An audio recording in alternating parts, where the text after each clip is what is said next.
वह पर्वत मानो धरती पर उतरा कोई स्वर्ग था। उसकी ऊंचाई इतनी अधिक थी कि बादल भी उसके चरणों में विश्राम करते प्रतीत होते।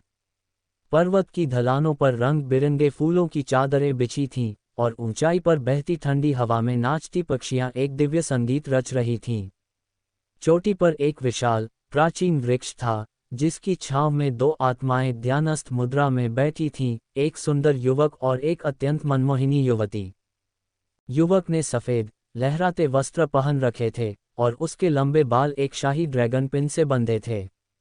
उसके सामने बैठी युवती ने गहरे लाल रंग का दिव्य गाउन पहना था, जो उसके रूप को देवी समान बना रहा था। उसके केश एक सुरुचिपूर्ण बन में बंधे थे। ये दोनों कोई साधारण व्यक्ति नहीं थे। वह युवक महान सम्राट शौर्य था, और वह युवती उसकी प्रेमिका हंसिका। ध्यान के कुछ क्षणों बाद उनके चारों ओर एक रहस्यमयी प्रकाश का घेरा प्रकट हुआ, एक आभा जो स्वर्ग और पृथ्वी की पवित्र ऊर्जा से बनी थी। तभी शौर्य के शरीर से उज्ज्वल श्वेत ऊर्जा निकलने लगी और हंसिका के शरीर में प्रवेश करने लगी। उसकी देह दिव्य प्रकाश से नहाने लगी, और फिर अचानक उसने तीव्र गति से उस ऊर्जा को अवशोषित करना शुरू कर दिया। पर्वत कंपन करने लगा, आकाश गूंज उठा। प्रतीत हुआ जैसे किसी महान शक्ति का पुनर्जन्म हो रहा हो। थोड़ी ही देर बाद हंसिका की देह शांत हो गई। उसने आंखें खोली, उनमें तेज रोशनी थी, और चेहरे पर एक उज्ज्वल मुस्कान। सम्राट शौर्य ने मुस्कुराते हुए कहा, बधाई हो, हंसिका। अब तुम सम्राटों के दायरे में प्रवेश कर चुकी हो। हंसिका ने कोमल मुस्कान के साथ उत्तर दिया, धन्यवाद, शौर्य। ये सब केवल आपके कारण संभव हो पाया है। लेकिन तभी शौर्य को जोर की खांसी हुई, और उसके होंठों से रक्त बह निकला। हंसिका ने घबराकर पूछा, शौर्य, आप ठीक तो हैं? शौर्य ने थकी आवाज में कहा, शायद मेरी सारी पवित्र ऊर्जा समाप्त हो चुकी है, मुझे अब कुछ समय साधना करनी होगी। वह उठे और बोले, चलो, अब चलें। लेकिन उनकी बात अधूरी ही रह गई। कंच, एक तीखी आवाज गूंजी और सम्राट शौर्य का चेहरा पीला पड़ गया। उन्होंने नीचे देखा, एक तलवार उनकी पीठ से होकर सीने को चीरती हुई बाहर निकल आई थी।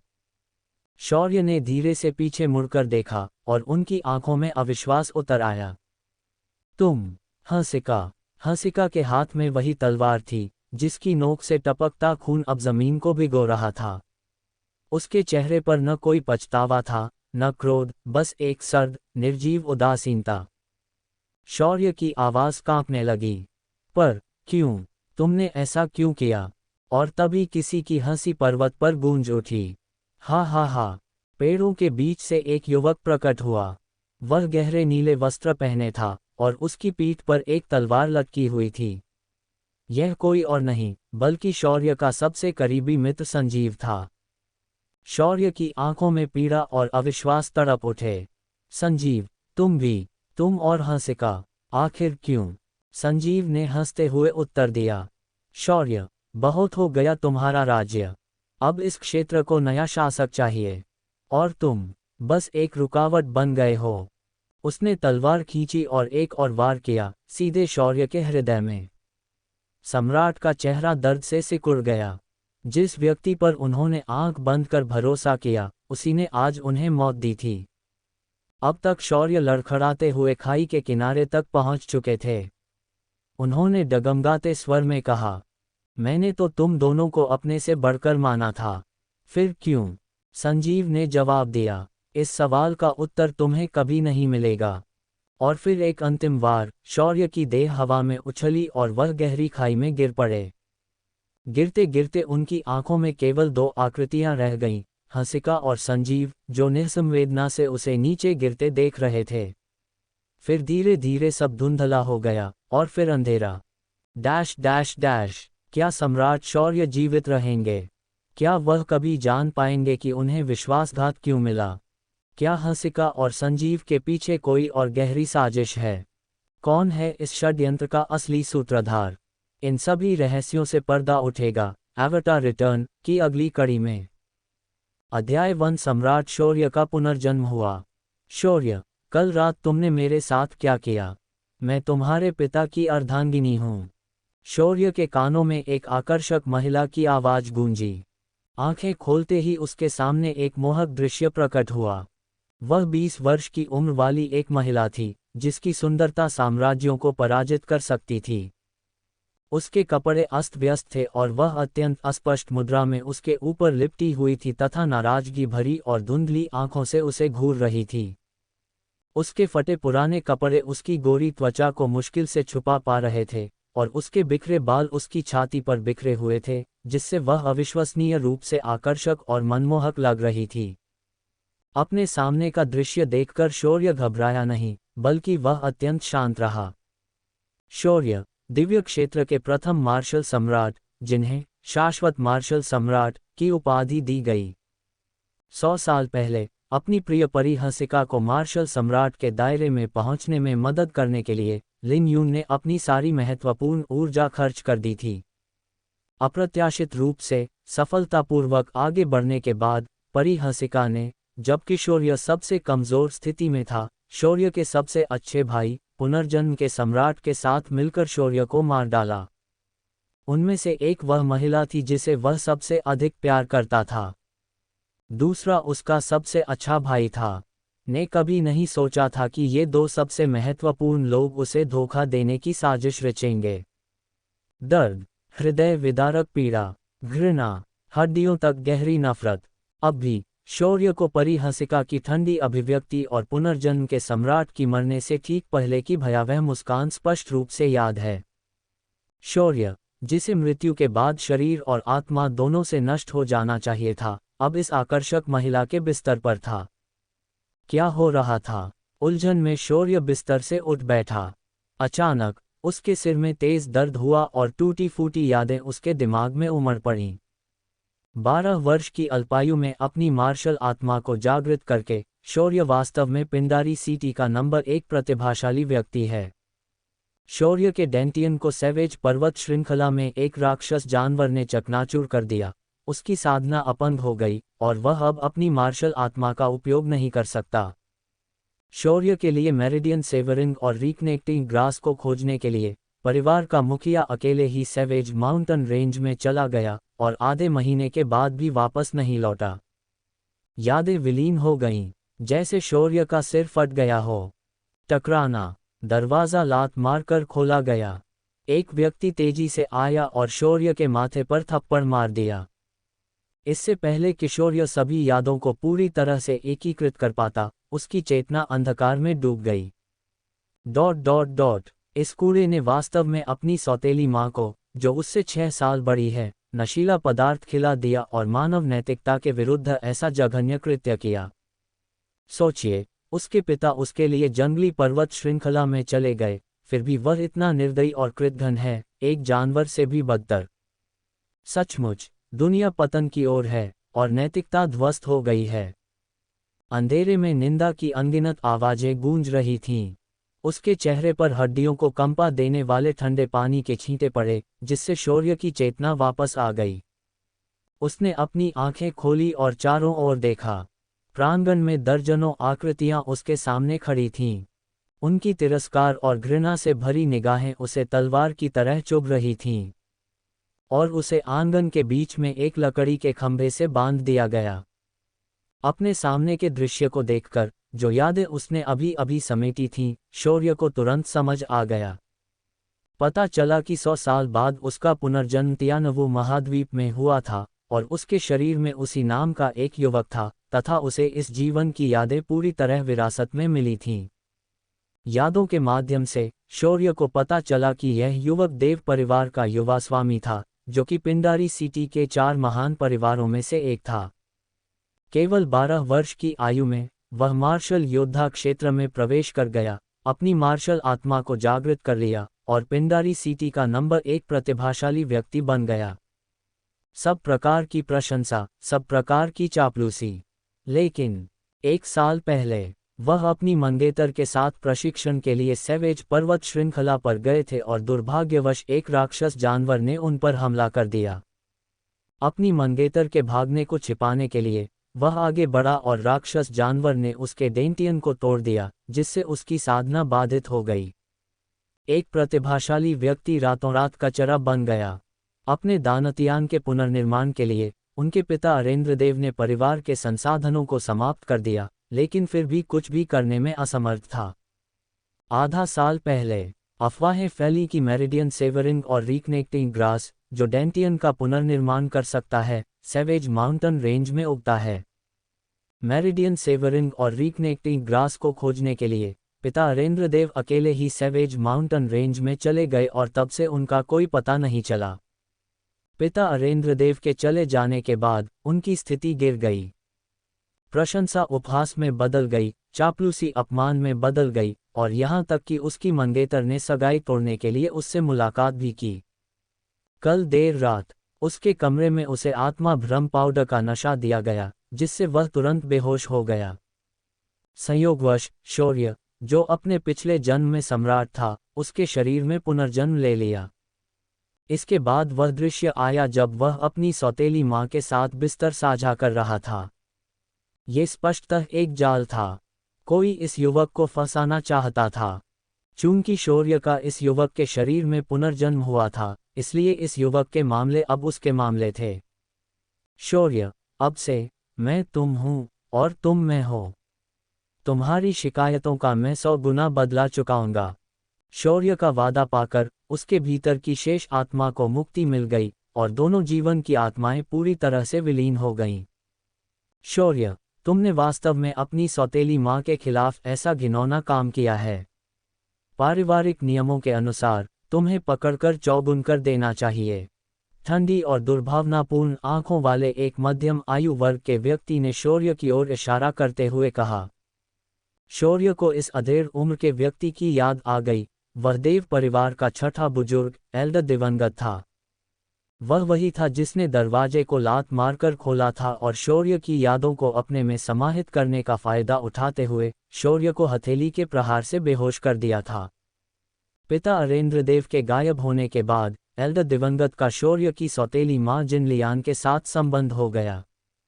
शौर्य को हमेशा से इस बारे में पता था, लेकिन ठोस सबूत के बिना कोई भी उसके जैसे कचरे की बातों पर विश्वास नहीं करेगा। कल रात की घटनाएं संभवतः इन दो घृणित लोगों द्वारा शौर्य को फंसाने के लिए एक सावधानीपूर्वक योजनाबद्ध योजना थी। एल्डर दिवंगत की बातें सुनकर अन्य लोग भी बोल उठे, उसे मार दो, उसे मार दो, इस विद्रोही जानवर को मार डालो।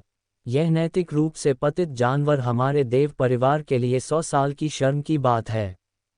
उग्र भीड़ का सामना करते हुए लकड़ी के क्रॉस से बंधे लिंग यून ने कोई डर नहीं दिखाया, इसके बजाय वह उल्लेखनीय रूप से शांत था। पिछले जन्म में एक सम्राट के रूप में उनकी आत्मा सामान्य लोगों की तुलना में लाखों गुना अधिक शक्तिशाली थी। यद्यपि स्मृतियों को धारण करने वाली आत्मा का केवल एक अंश ही इस शरीर में पुनर्जन्म ले पाया था, तथापि उसकी आध्यात्मिक शक्ति भी साधारण लोगों के लिए अकल्पनीय रूप से प्रबल थी। शक्तिशाली आध्यात्मिक शक्ति के कारण वह कई ऐसे काम कर सके जो सामान्य लोग नहीं कर सकते थे, जैसे स्वयं का आत्मनिरीक्षण करना।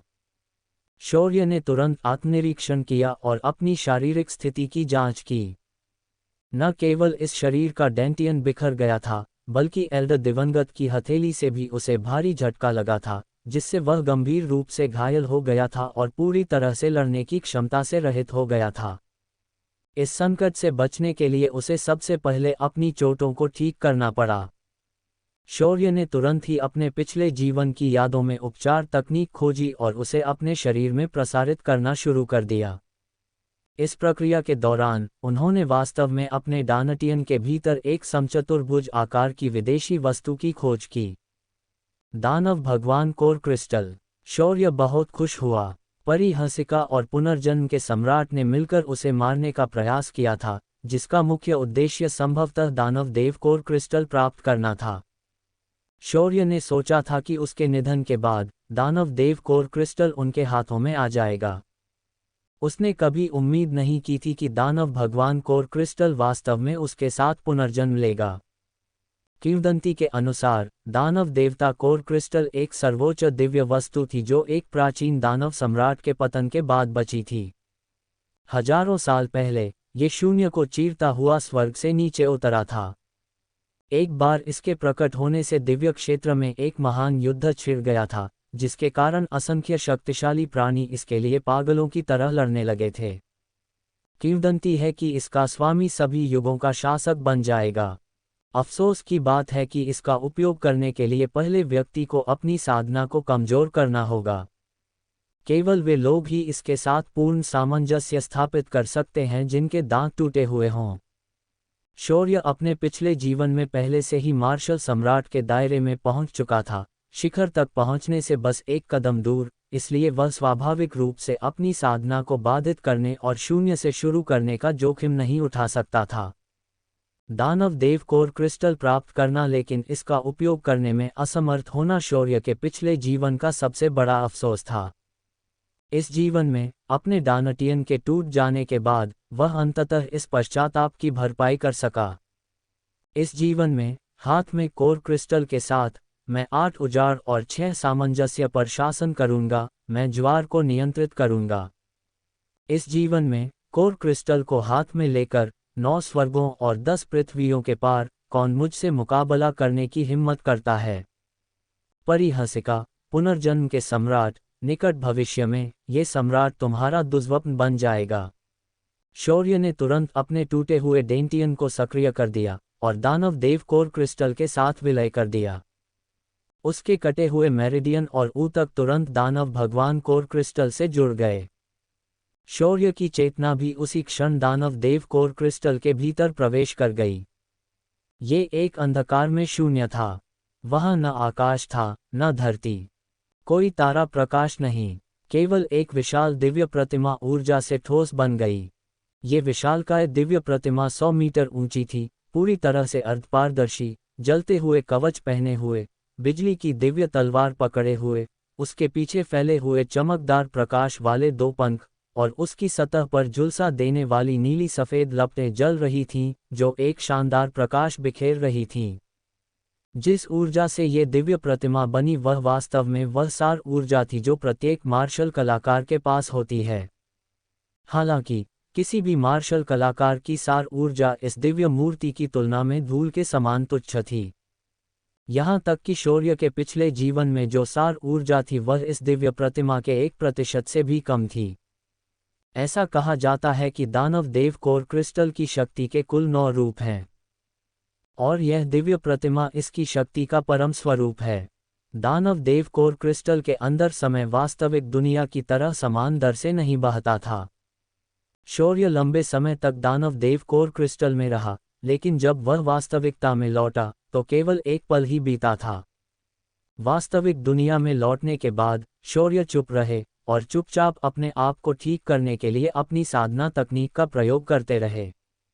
देव परिवार के कई रक्षकों ने कुछ सूखी लकड़ियां ढूंढकर शौर्य के पैरों के पास रख दी, उनका स्पष्ट इरादा उसे जलाकर मार डालने का था। एल्डर दिवंगत धीरे धीरे शौर्य के पास गया और उसके कान के पास फुसफुसाया, मुझे तुम्हें कुछ बताना है ताकि तुम सच जानकर मर सको।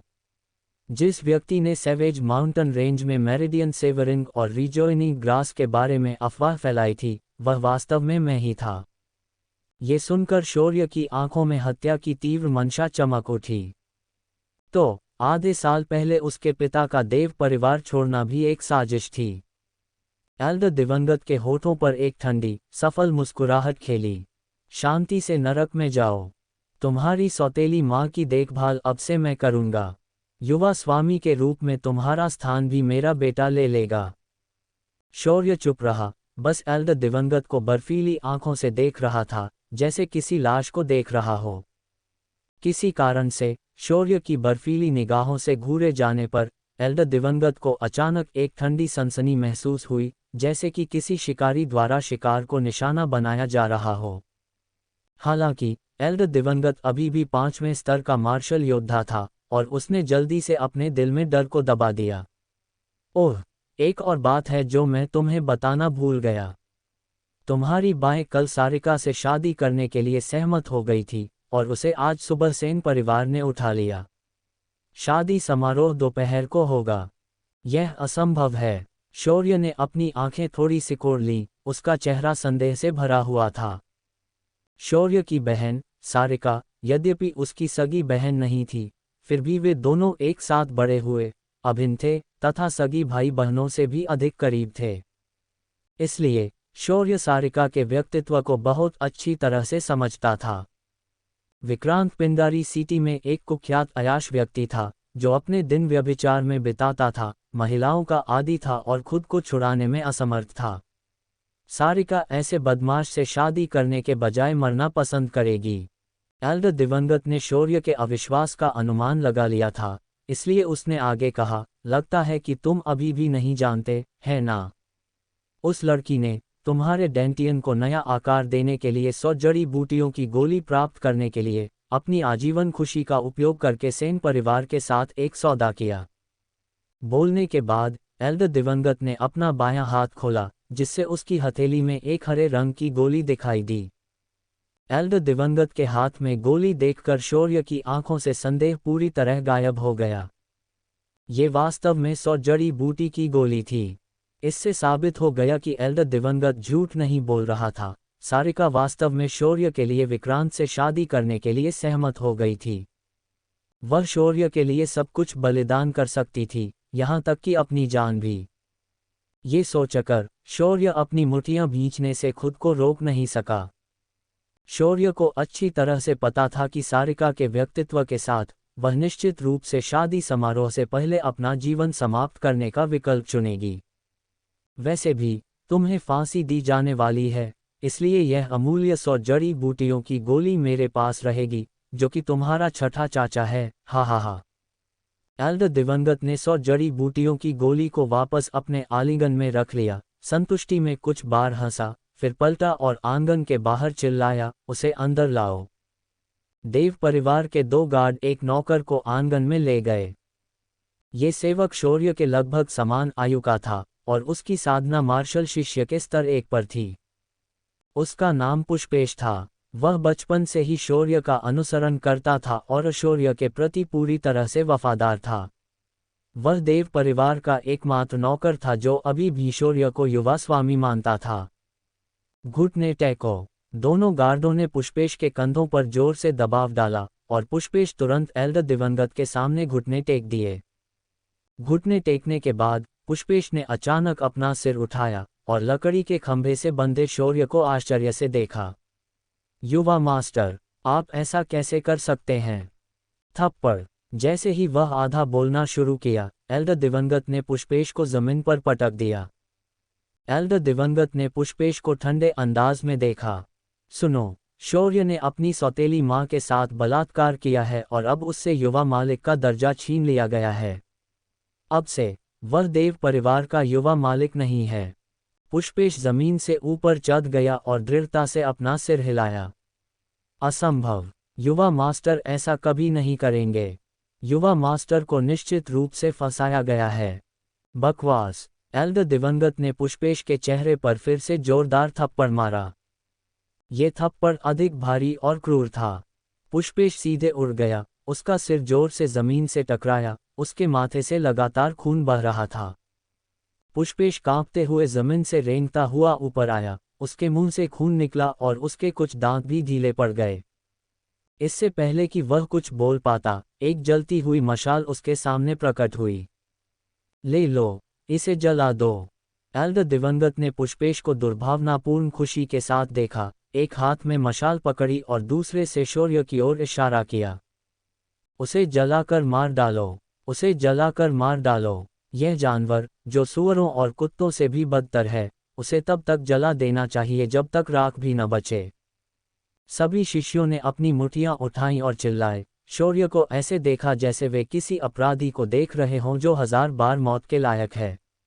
वे चाहते थे कि वे शौर्य को 1000 टुकड़ों में काट दें और उसकी हड्डियों और राख को बिखेर दें। शिष्यों की नज़र में शौर्य एक जघन्य पिशाच था। शौर्य के अस्तित्व के कारण उसने उनसे वे संसाधन छीन लिए थे जो उनके होने चाहिए थे। यदि शौर्य अस्तित्व में नहीं होते तो उन्हें अधिक संसाधन प्राप्त होते और उनकी खेती निश्चित रूप से अब की तुलना में अधिक होती।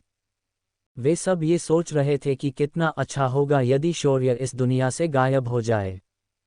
और अब यह इच्छा पूरी होने वाली थी। इस सपने के सच होने से उन्हें जो खुशी महसूस हुई वह अवर्णनीय थी। हर कोई उम्मीद कर रहा था कि शौर्य को फांसी दे दी जाएगी, लेकिन केवल पुष्पेश ने अपना सिर हिलाया और कहा, नहीं, वह मेरा यंग मास्टर है। एल्डर दिवंगत का स्वर अचानक ठंडा हो गया।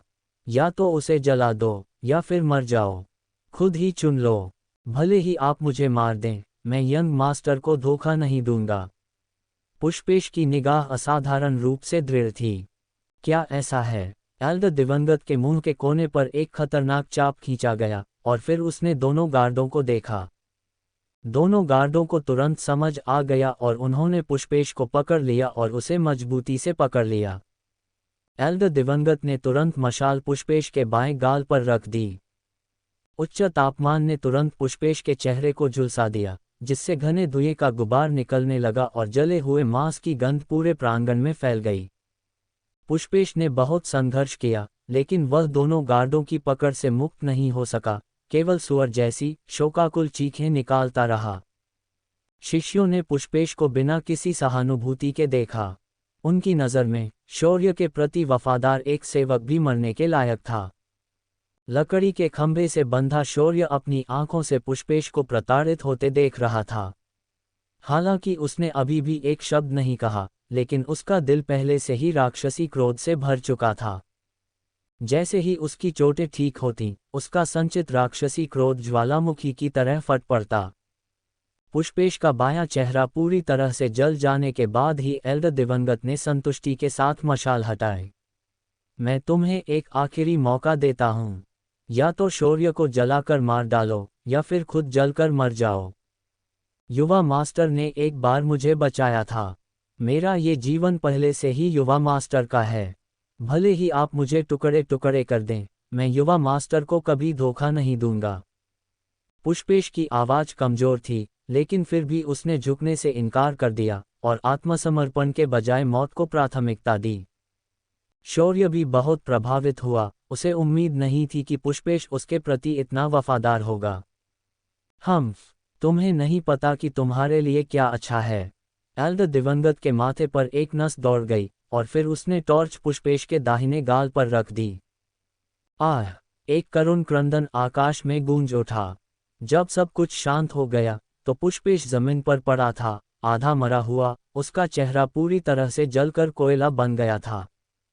एल्डर दिवंगत ने मशाल फेंक दी और चेहरे पर निशान वाले गार्ड की ओर मुड़ते हुए कहा, उसे तुरंत मौत दे दो। हाँ। जख्मी गार्ड ने अपनी मुठ्ठियां भींच ली और सिर हिलाया, फिर अपनी कमर से लंबी कृपाण निकाली। जैसे ही उसने वार करने के लिए अपनी कृपाण उठाई, शौर्य की आवाज़ अचानक गूंज उठी। रुकना! शौर्य की आवाज़ सुनकर जख्मी गार्ड की हरकतें रुक गईं और फिर वह और बाकी सभी लोग शौर्य को देखने के लिए पीछे मुड़े। इस समय शौर्य अभी भी क्रॉस के आकार के लकड़ी के खंभे से बंधा हुआ था, लेकिन उसका शरीर पहले से बिल्कुल अलग हो गया था। अपनी बड़ी सी दाहिनी मुट्ठी घुमाते हुए बोला, मरो, अपंग। उस भूसे में एक भयंकर तूफान था, जो सीटी बजाता हुआ शौर्य के गाल की ओर जा लगा। हवा मुट्ठी से पहले आ गई, तथापि फिर भी शौर्य ने उसकी ओर एक नज़र भी नहीं डाली, केवल अपना दाहिना हाथ उठाया और अपनी तर्जनी उंगली हिलाते हुए कहा, कमज़ोर, तुम बहुत कमज़ोर हो। जब वह मुक्का इंच के भीतर था, शौर्य का बायां हाथ अचानक ऊपर की ओर बढ़ गया। क्योंकि ये बहुत तेज था, वास्तव में उसके हाथ ने उसी क्षण गायब होने का भ्रम पैदा कर दिया। अगले ही पल उसका हाथ पुनः उस विशाल मुट्ठी के सामने आ गया और उसकी हथेली उस आने वाले घूंसे का सामना कर रही थी। वह शक्तिशाली और तीव्र मुक्का वास्तव में उसी क्षण रुक गया जब वह उसकी हथेली पर लगा। तेज हवा शौर्य के चेहरे पर वार कर रही थी, जिससे उसके बाल बेतरतीब ढंग से उड़ने लगे। फिर भी शौर्य एक पहाड़ की तरह स्थिर खड़ा रहा, एक इंच भी नहीं हिला। गार्ड का मुक्का ऐसा लगा जैसे हथेली पर नहीं, बल्कि पीतल और लोहे की दीवार पर लगा हो। चाहे उसने कितना भी जोर लगाया हो, उसकी मुक्का एक इंच भी आगे नहीं बढ़ पाई। इससे पहले कि गार्ड प्रतिक्रिया कर पाता, शौर्य की दाहिनी तर्जनी उंगली पहले ही हल्के से उसके माथे को छू चुकी थी। एक आकस्मिक प्रहार, अदम्य अपार शक्ति उमड़ पड़ी। गार्ड का सिर पीछे की ओर झटका, उसके पैर तुरंत जमीन से उठ गए और वह एक धुंधले प्रेत में बदल गया, जो 10 मीटर पीछे की ओर उड़ गया। टकराना, एक जोरदार धमाका, आंगन की दीवार तुरंत ध्वस्त हो गई और दीवार से अनगिनत ईंटें टूटकर जमीन पर बिखर गईं। गार्ड बुरी तरह से लहूलुहान हो गया और उसकी मौके पर ही दर्दनाक मौत हो गई। पूरा दृश्य एकदम शांत था। एक ठंडी हवा बही। हवा के कारण सभी लोग अस्त व्यस्त हो गए थे तथा उनके चेहरे पर स्तब्धता के भाव दिखाई दे रहे थे। शौर्य के हाथों मारे गए ये दोनों रक्षक चौथे स्तर के मार्शल शिष्य चरण में थे। मार्शल साधना की दुनिया में मार्शल कलाकारों को विभाजित किया जाता है: मार्शल शिष्य, मार्शल योद्धा, मार्शल मास्टर, मार्शल राजा, मार्शल संप्रभु, मार्शल सम्राट, मार्शल संत, मार्शल आदरणीय और मार्शल सम्राट, कुल 9 प्रमुख क्षेत्र। प्रत्येक प्रमुख क्षेत्र को आगे 1 से 9 स्तर तक विभाजित किया गया है। मार्शल डिसिपल शरीर को संयमित करने का चरण है। प्रत्येक स्तर की उन्नति के साथ ताकत दोगुनी हो जाती है। प्रथम स्तर के मार्शल शिष्य की शक्ति एक सामान्य व्यक्ति से दोगुनी होती है। दूसरे स्तर के मार्शल शिष्य की शक्ति एक सामान्य व्यक्ति की तुलना में 4 गुना अधिक होती है। और इसी प्रकार चौथे स्तर के मार्शल शिष्य की शक्ति एक सामान्य व्यक्ति की शक्ति से 16 गुना तक पहुंच सकती है। तथापि चौथे स्तर के 2 मार्शल शिष्य वास्तव में शौर्य के सामने टोफू के अवशेषों के समान नाजुक थे। उन्हें तुरंत मारने के लिए उंगली से हल्का सा प्रहार ही काफी था। ये कैसी भयावह शक्ति थी! क्या वह सचमुच अभी भी टूटे हुए डेंटियन के साथ अपंग था? ऐसा लग रहा था जैसे वह पूरी तरह से एक अलग व्यक्ति में बदल गया हो। हर कोई समझ नहीं पा रहा था कि शौर्य को क्या हो गया, उसमें अचानक इतनी भयानक ताकत कैसे आ गई। जबकि हर कोई हैरान था, शौर्य भी सुखद आश्चर्य से भरे चेहरे के साथ उसके शरीर को देख रहा था, क्योंकि उसने पाया कि इन 2 रक्षकों को मारने के बाद उसकी साधना वास्तव में काफी बढ़ गई थी। ऐसा लग रहा था कि अफवाहें सच थीं। दानव देव कोर क्रिस्टल का मालिक खेती बढ़ाने के लिए हत्या के माध्यम से दुश्मन की जीवन शक्ति को अवशोषित कर सकता था। ऐसी दिव्य वस्तु प्राप्त करने के बाद शौर्य के लिए अपने शिखर पर लौटना अविश्वसनीय रूप से आसान होगा। एक दिन वह देव क्षेत्र में वापस आएगा और परिहंसिका और सम्राट पुनर्जन्म से न्याय मांगेगा। तुम यहाँ क्यों खड़े हो? जल्दी करो और उसे मार डालो। एल्डर दिवंगत सदमे से उभरा और जल्दी से अपने पास खड़े गार्डों को आदेश दिया। 1 दर्जन से अधिक पहरेदारों ने अपनी कमर से लंबी तलवारें निकाली और एक साथ शौर्य को घेर लिया। इन रक्षकों के क्षेत्र चतुर्थ स्तर के मार्शल शिष्य से ऊपर थे। उनमें से कोई भी पहले वाले 2 गार्डों से कहीं अधिक शक्तिशाली था। उनमें से प्रमुख गार्ड कप्तान तो 8वें स्तर के मार्शल शिष्य क्षेत्र तक भी पहुंच गया था। तथापि फिर भी शौर्य ने सीधे तौर पर उन्हें नजरअंदाज कर दिया और पुष्पेश से कहा, यहाँ आपके लिए कुछ भी नहीं है, आप पीछे हट सकते हैं। पुष्पेश ने सम्मानपूर्वक सिर हिलाया और एक तरफ हट गया। तभी शौर्य पीछे मुड़ा, उसकी रक्त लाल आंखें लापरवाही से पहरेदारों की ओर देख रही थीं, चींटियों का झुंड। जब पहरेदार उसे घेरने वाले थे, शौर्य ने लापरवाही से अपना बायां पैर उठा लिया। बस एक ही ठोकर, टकराना। वह धमाका ऐसा था जैसे कोई उल्का जमीन पर गिर रहा हो। शौर्य की स्थिति के केंद्र में 3 मीटर के दायरे में जमीन अचानक अंदर की ओर धंस गई, जिससे एक चौंकाने वाला गड्ढा बन गया। गड्ढे के किनारे ऊपर की ओर उभर आए और जाल जैसी दरारें लगातार बाहर की ओर फैलती गईं। फर्श कागज की तरह फट गया। फर्श के टुकड़ों के साथ मिलकर एक भयावह आघात तरंग विनाशकारी शक्ति के साथ सभी दिशाओं में तेजी से फैल गई तथा ज्वार की लहर की तरह सभी को अपने में समेट लिया। शौर्य के करीब मौजूद सभी गार्ड, जैसे ही उन पर हमला हुआ, वे तुरंत पीछे की ओर उड़ गए और खून थूकने लगे। एक चाल। शौर्य ने केवल एक ही चाल का प्रयोग किया। पलक झपकते ही सभी रक्षक नष्ट हो गए। केवल गार्ड कैप्टन ही बचा रहा, जो आघात तरंग के प्रभाव को बलपूर्वक सहन कर रहा था, और उसने अपनी कृपाण शौर्य की ओर घुमा दी। कृपाण अत्यधिक गति से हवा में उड़ी, एक तीखी चीख निकलती हुई एक धुंधली रोशनी और छाया में बदल गई जो सीधे शौर्य की गर्दन पर जा लगी। तथापि शौर्य ने देखने की भी जहमत नहीं उठाई। उसने सहजता से हाथ बढ़ाया और चुटकी काटी। धुंधली कृपाण की छाया तुरंत शौर्य की 2 उंगलियों के बीच रुक गई, जिससे लंबी कृपाण का मूल स्वरूप प्रकट हो गया। दृश्य तुरंत ठहर गया। शौर्य ने ब्लेड को अपनी तर्जनी और अंगूठे के बीच इस तरह पकड़ा जैसे कड़ाई की सुई को दबा रहे हों, जिससे वह सहज रूप से हल्का लग रहा था। तथापि गार्ड कैप्टन को ऐसा महसूस हुआ जैसे उसकी लंबी कृपाण को किसी बड़े लोहे के शिकंजा से कसकर जकड़ा जा रहा हो। चाहे वह कितनी भी जोर से खींचे, वह कृपाण को वापस नहीं खींच सकता था। वहां उपस्थित सभी लोग यह दृश्य देखकर अचंभित रह गए। इससे पहले कि गार्ड कप्तान प्रतिक्रिया कर पाता, शौर्य ने धीरे से अपनी 2 उंगलियां चटका दीं। दरार, लंबी कृपाण कागज के टुकड़े की तरह साफ साफ टूट गई। भारी बल से गार्ड कैप्टन का बाघ जैसा मुंह सुन्न हो गया और तलवार की मूठ उसके हाथ से फिसल गई। शौर्य ने लापरवाही से एक मुक्का मारा, जो भूसा एक कमजोर और शक्तिहीन लग रहा था। जब वह गार्ड कैप्टन पर पड़ा, तो वह 1000 पाउंड के हथौड़े के वार जैसा था। एक दबी हुई सी आवाज के साथ गार्ड कैप्टन की छाती, उसके धातु के कवच के साथ, अंदर की ओर धंस गई और उसके मुंह से बड़ी मात्रा में खून की धुंध निकली। उसका शरीर तुरंत धुंधला हो गया और 10 मीटर से ज्यादा दूर तक पीछे की ओर उड़ गया। टकराना, एक जोरदार दुर्घटना। गार्ड कैप्टन ने तुरंत ही आंगन की दीवार को तोड़ दिया। लेकिन यह अंत नहीं था। प्रांगण से बाहर निकलने के बाद गार्ड कैप्टन ने 2 और दीवारें तोड़ दी, एक चौड़ी सड़क पार की और अंततः सड़क के दूसरी ओर स्थित एक स्टीम्ड बन की दुकान से टकराया, जिससे दुकान पूरी तरह से नष्ट हो गई। इस समय सभी के चेहरे पर पत्थर जैसी भावभंगिमाएं थीं। वे इस बात पर विश्वास ही नहीं कर पा रहे थे कि उन्होंने अपनी आंखों से क्या देखा था। ये दृश्य बहुत ही चौंकाने वाला था, जिसने सभी की विश्वदृष्टि को पूरी तरह से उलट दिया। एक स्टॉम्प, इससे वास्तव में 1 दर्जन से अधिक सुरक्षाकर्मी तुरंत बेहोश हो गए।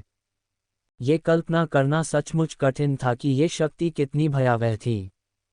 यहाँ तक कि 8वें स्तर का मार्शल अप्रेंटिस भी उसके सामने मिट्टी के मुर्गे या चीनी मिट्टी के कुत्ते की तरह था, जो एक भी वार का सामना करने में पूरी तरह से असमर्थ था। एक चाल, बस एक चाल, पूर्ण तुरंत मार डालो। इस आदमी की ताकत को क्या हो गया है? क्या वह सचमुच इतना बेकार है जिसका डेंटियन टूट गया?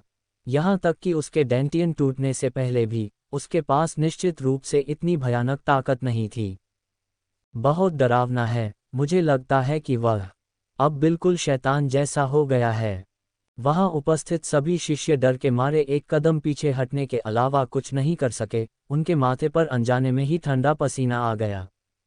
लेकिन शौर्य ने एक कट्टर मुस्कान प्रकट की, क्योंकि अभी अभी इन दर्जन भर गार्डों और गार्ड कप्तान को मारने के बाद शौर्य की साधना अपने चरम पर पहुंच गई थी और वह स्वाभाविक रूप से प्रथम स्तरीय मार्शल अप्रेंटिस क्षेत्र में पहुंच गया।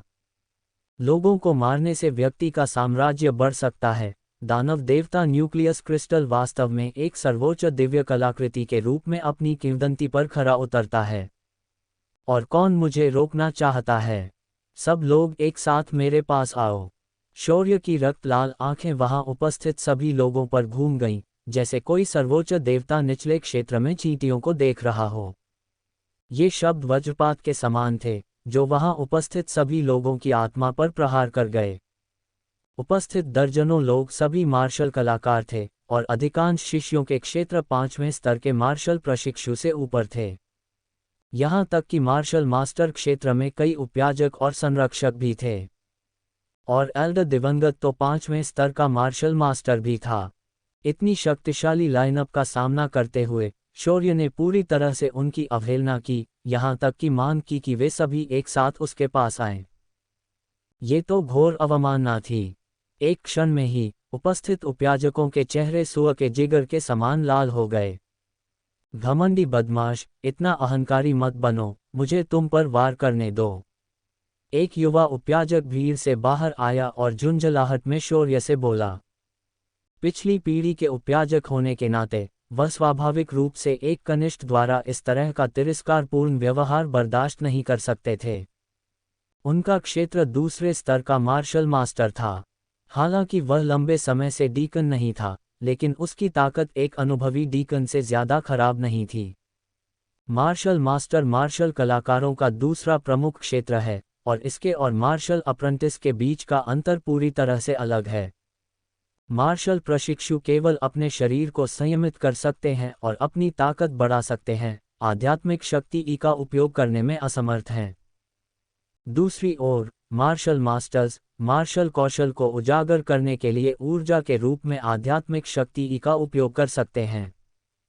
युवा उपयाजक ने तुरंत अपने शरीर में आध्यात्मिक शक्ति को सक्रिय कर दिया तथा उसे अपनी दाहिनी हथेली में इकट्ठा कर लिया। अदृश्य नीले आध्यात्मिक शक्ति ने उसकी हथेली को ढक लिया, जिससे बाहर की ओर एक धुंधली पारदर्शी रूपरेखा बन गई, जो ड्रैगन के पंजे की तरह थी। ये राइजिंग ड्रैगन क्लॉ है, एक निम्न श्रेणी का पीला स्तरीय मार्शल कौशल। इस मार्शल कौशल में अत्यंत मजबूत प्रवेश और भयानक मारक क्षमता है। ऐसा कहा जाता है कि इसे निपुणता तक विकसित करने के बाद यह नंगे हाथों से धातु की ढाल को भेदने की सीमा तक भी पहुंच सकता है। उपस्थित सभी शिष्यों ने कहा, उनकी आंखें असीम लालसा से भर गईं। मार्शल कौशल को उच्च से निम्न तक 4 श्रेणियों में विभाजित किया गया है: स्वर्गीय, पृथ्वी, गहन और पीला। प्रत्येक ग्रेड को 3 स्तरों में विभाजित किया गया है: उच्च, मध्य और निम्न। यद्यपि राइजिंग ड्रैगन पंजा केवल एक निम्न श्रेणी का पीला स्तरीय मार्शल कौशल था, फिर भी ये निम्न श्रेणी के पीले स्तरीय मार्शल कौशलों में सबसे शीर्ष स्तरीय था। यदि कोई ऐसा युद्ध कौशल सीख ले तो उसकी युद्ध शक्ति बहुत बढ़ जाएगी। हालांकि मुझे नहीं पता कि उस बेकार आदमी ने अपनी ताकत कहां से उधार ली है, लेकिन इस बार वह निश्चित रूप से हारने वाला है। यह सही है, एक मार्शल मास्टर क्षेत्र विशेषज्ञ की शक्ति एक मार्शल प्रशिक्षु की शक्ति से बिल्कुल अतुलनीय है। इसके अलावा डीकन ने इतना शक्तिशाली मार्शल कौशल भी दिखाया है, भले ही उस कचरे की ताकत अधिक मजबूत हो, वह निश्चित रूप से इसे रोकने में सक्षम नहीं होगा। जब सभी लोग गर्मागर्म चर्चा कर रहे थे, युवा उपयाजक ने एक कदम आगे बढ़ाया। उसका शरीर काफी आगे की ओर झुका हुआ था और वह अत्यधिक गति से शौर्य की ओर बढ़ा। जैसे ही वह आगे बढ़ा, तेज हवा से उसके रोंगटे खड़े हो गए। पलक झपकते ही वह शौर्य के सामने आ गया। उसका दाहिना हाथ, जिसमें बड़ी मात्रा में आध्यात्मिक शक्ति थी, एक तेज तलवार की तरह था, जो शौर्य की ओर तेजी से बढ़ रहा था। सभी ने अपनी सांस रोक ली और शौर्य को घूरने लगे। उनकी आंखें द्वेष से भरी हुई शौर्य की दुखद मौत को पहले से ही देख रही थीं। हालांकि आगे जिस दृश्य की सभी ने आशा की थी वह घटित नहीं हुआ। जब आध्यात्मिक शक्ति की बड़ी मात्रा ले जाने वाला हाथ का पंजा पहले से ही कुछ इंच की दूरी पर था, शौर्य ने लापरवाही से अपना दाहिना हाथ उठाया। उसने सहजता से अपनी मुट्ठी भींच ली। युवा उपयाजक की हरकतें तुरंत रुक गईं। शौर्य की आकस्मिक मुट्ठी के नीचे वह अजेय पंजा पूरी तरह से रुक गया। हाथ का पंजा शौर्य की छाती से केवल 3 इंच की दूरी पर था, लेकिन युवा उपयाजक ने चाहे जितना भी बल लगाया, वह 1 इंच भी आगे नहीं बढ़ सका। वह अपना हाथ भी पीछे नहीं खींच सका। शौर्य की ताकत उसकी कल्पना से कहीं अधिक थी। इस समय सभी की सांसें रुक गई थीं। वह युद्ध कौशल, जो हमेशा सफल रहा था, वास्तव में इतनी आसानी से टूट गया। ये कैसे संभव है? इससे पहले कि युवा उपयाजक प्रतिक्रिया कर पाता, शौर्य ने युवा उपयाजक की कलाई मरोड़ दी। हड्डियां टूटने की आवाज गूंज उठी। आह! युवा उपयाजक ने एक तीखी चीख निकाली। रुको! अन्य 2 अधेड़ उम्र के डीकनों को एक बुरा पूर्वाभास हुआ। उन्होंने एक साथ अपनी तलवारें खींच ली और युवा डीकन को बचाने के इरादे से शौर्य की ओर दौड़ पड़े। लेकिन पहले ही बहुत देर हो चुकी थी। जैसे ही वे आगे बढ़े, शौर्य ने तेजी से और अप्रत्याशित रूप से अपने हाथ के पिछले हिस्से से युवा उपयाजक के चेहरे पर थप्पड़ मार दिया। थप्पड़! एक तीखी आवाज गूंजी। युवा डीकन का सिर तुरंत ही पत्थर के खंभे से टकराकर फट गया। ये तरबूज की तरह फट गया और मस्तिष्क पदार्थ और मांस का मिश्रण पूरे खंभे पर बिखर गया। इस दृश्य ने सभी को पूरी तरह से स्तब्ध कर दिया। एक मार्शल आर्टिस्ट विशेषज्ञ को वास्तव में एक ही थप्पड़ से मार दिया गया।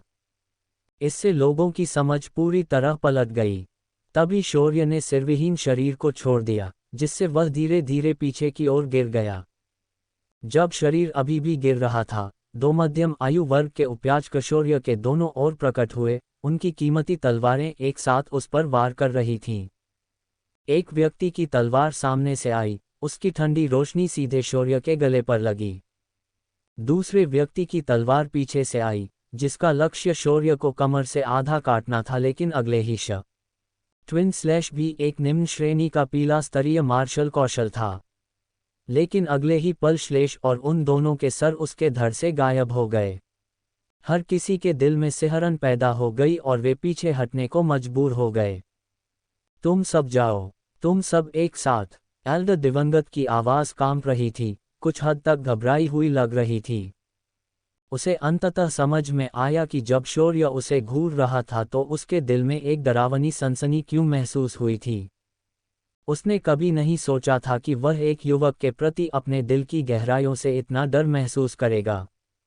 यदि इतने सारे लोग उसे न देख रहे होते, तो वह सचमुच तुरंत पीछे मुड़कर भाग जाना चाहता था, ताकि इस भयानक राक्षस को फिर कभी न देख सके। चलो साथ चलते हैं। ठीक है। उपस्थित सभी उपयाजकों ने एक दूसरे की ओर देखा, फिर सभी ने सिर हिलाया। वे अंततः मार्शल आर्टिस्ट विशेषज्ञ के रूप में अपनी गरिमा को एक तरफ रखने के लिए तैयार थे और सभी ने मिलकर इस युवक पर हमला किया। क्योंकि उनके सामने खड़ा युवक पहले से ही इतना शक्तिशाली था कि उन सभी के पास उस पर एक साथ हमला करने के अलावा कोई विकल्प नहीं था। चलो शार्प ब्लेड किलिंग एरे का उपयोग करें, प्रमुख डीकन ने सुझाव दिया। एक अन्य डीकन ने असहाय भाव से सिर हिलाया। हालांकि हमें भारी कीमत चुकानी पड़ेगी, लेकिन हम और कुछ नहीं कर सकते। अब हम केवल यही कदम उठा सकते हैं। ऐसी स्थिति में चलो इसका उपयोग करते हैं। अन्य 3 डीकनों ने भी सहमति में सिर हिलाया। पांचों उपयाजकों को आम सहमति पर पहुंचते और शार्प ब्लेड किलिंग एरे का प्रदर्शन करने के लिए तैयार होते देख वहां उपस्थित सभी शिष्यों के होश उड़ गए और वे कुछ भी बोलने में असमर्थ हो गए। शार्प ब्लेड किलिंग एरे एक किलिंग एरे है जिसे एक ही क्षेत्र के 5 मार्शल कलाकारों द्वारा संयुक्त रूप से प्रदर्शित किया जाता है। यह कोई मार्शल कौशल नहीं है, बल्कि देव परिवार में पारित एक रक्षात्मक संरचना है, जिसे बाद की पीढ़ियों द्वारा कई बार संशोधित किया गया है ताकि यह अत्यंत आक्रामक संहारक संरचना बन सके। इसकी मारक क्षमता बहुत ज्यादा है। यह युद्ध के मैदान में सेनाओं को चीर सकता है और कई स्तरों पर शक्तिशाली दुश्मनों को भी मार सकता है। ये पूरी तरह से वध के लिए विकसित एक हत्या सरणी है। शार्प ब्लेड किलिंग एरे की शक्ति भले ही मजबूत हो, लेकिन इसकी कीमत भी बहुत भारी है। इसे एक बार करने से न केवल बड़ी संख्या में तावीज़ों की खपत होती है, बल्कि इसे करने वाले 5 लोगों की उम्र भी कम हो जाती है। ये ठीक इसी वजह से है कि शार्प ब्लेड किलिंग एरे को निषिद्ध चाल के रूप में सूचीबद्ध किया गया है। जब तक बिल्कुल ज़रूरी न हो, देव परिवार के सदस्य इसका इस्तेमाल कभी नहीं करेंगे। और अब पांचों डीकन इस युवक से निपटने के लिए किसी भी कीमत पर निषिद्ध चाल का उपयोग कर रहे हैं। ये बिल्कुल अविश्वसनीय है। क्या ये युवक सचमुच इतना शक्तिशाली हो गया है कि उसे निषिद्ध चाल का प्रयोग करना पड़ रहा है? जैसे ही पांचों deacon sharp blade killing array का प्रदर्शन करने वाले थे, अचानक आंगन के बाहर कदमों की आवाज सुनाई दी। तब कांस्य कवच पहने हुए सुरक्षाकर्मियों का एक समूह घटनास्थल पर पहुंचा। सबकी आंखें चमक उठीं। ये कुलपति का निजी रक्षक है। पैट्रियार्क का निजी रक्षक हमारे देव परिवार की सबसे मजबूत ताकत है। वे निश्चित रूप से उस राक्षस से निपटने में सक्षम होंगे। पैट्रियार्क के निजी रक्षक को देखकर पांचों डीकनों को आशा की किरण दिखाई दी और उन्होंने तुरंत शार्प ब्लेड किलिंग एरे का प्रदर्शन करना छोड़ दिया। चूंकि पैट्रियार्क के निजी रक्षक यहाँ हैं, इसलिए उन्हें उस बच्चे को संभालने दें। हमें शार्प ब्लेड किलिंग एरे का प्रदर्शन करने की आवश्यकता नहीं है। पैट्रियार्क का निजी गार्ड 18 मार्शल कलाकारों से बना एक विशिष्ट गार्ड है। उनमें से 17 प्रथम स्तर के मार्शल आर्टिस्ट हैं और उनके नेता मार्शल आर्टिस्ट क्षेत्र के तीसरे स्तर तक पहुंच चुके हैं। यदि इन 18 लोगों को अलग कर दिया जाए तो उनकी व्यक्तिगत शक्ति को उत्कृष्ट नहीं माना जाएगा। लेकिन जब 18 लोग एक साथ मिलकर एक दूसरे का समर्थन करते हैं, तो वे तलवारनुमा संरचना बना सकते हैं। एक बार उनकी तलवार संरचना से घिर जाने पर उनसे कई स्तर ऊपर के दुश्मनों के लिए भी अपराजित रहना मुश्किल हो जाएगा। सबसे महत्वपूर्ण बात यह है कि उनकी तलवार बनाने की कला के लिए किसी कीमत की आवश्यकता नहीं होती।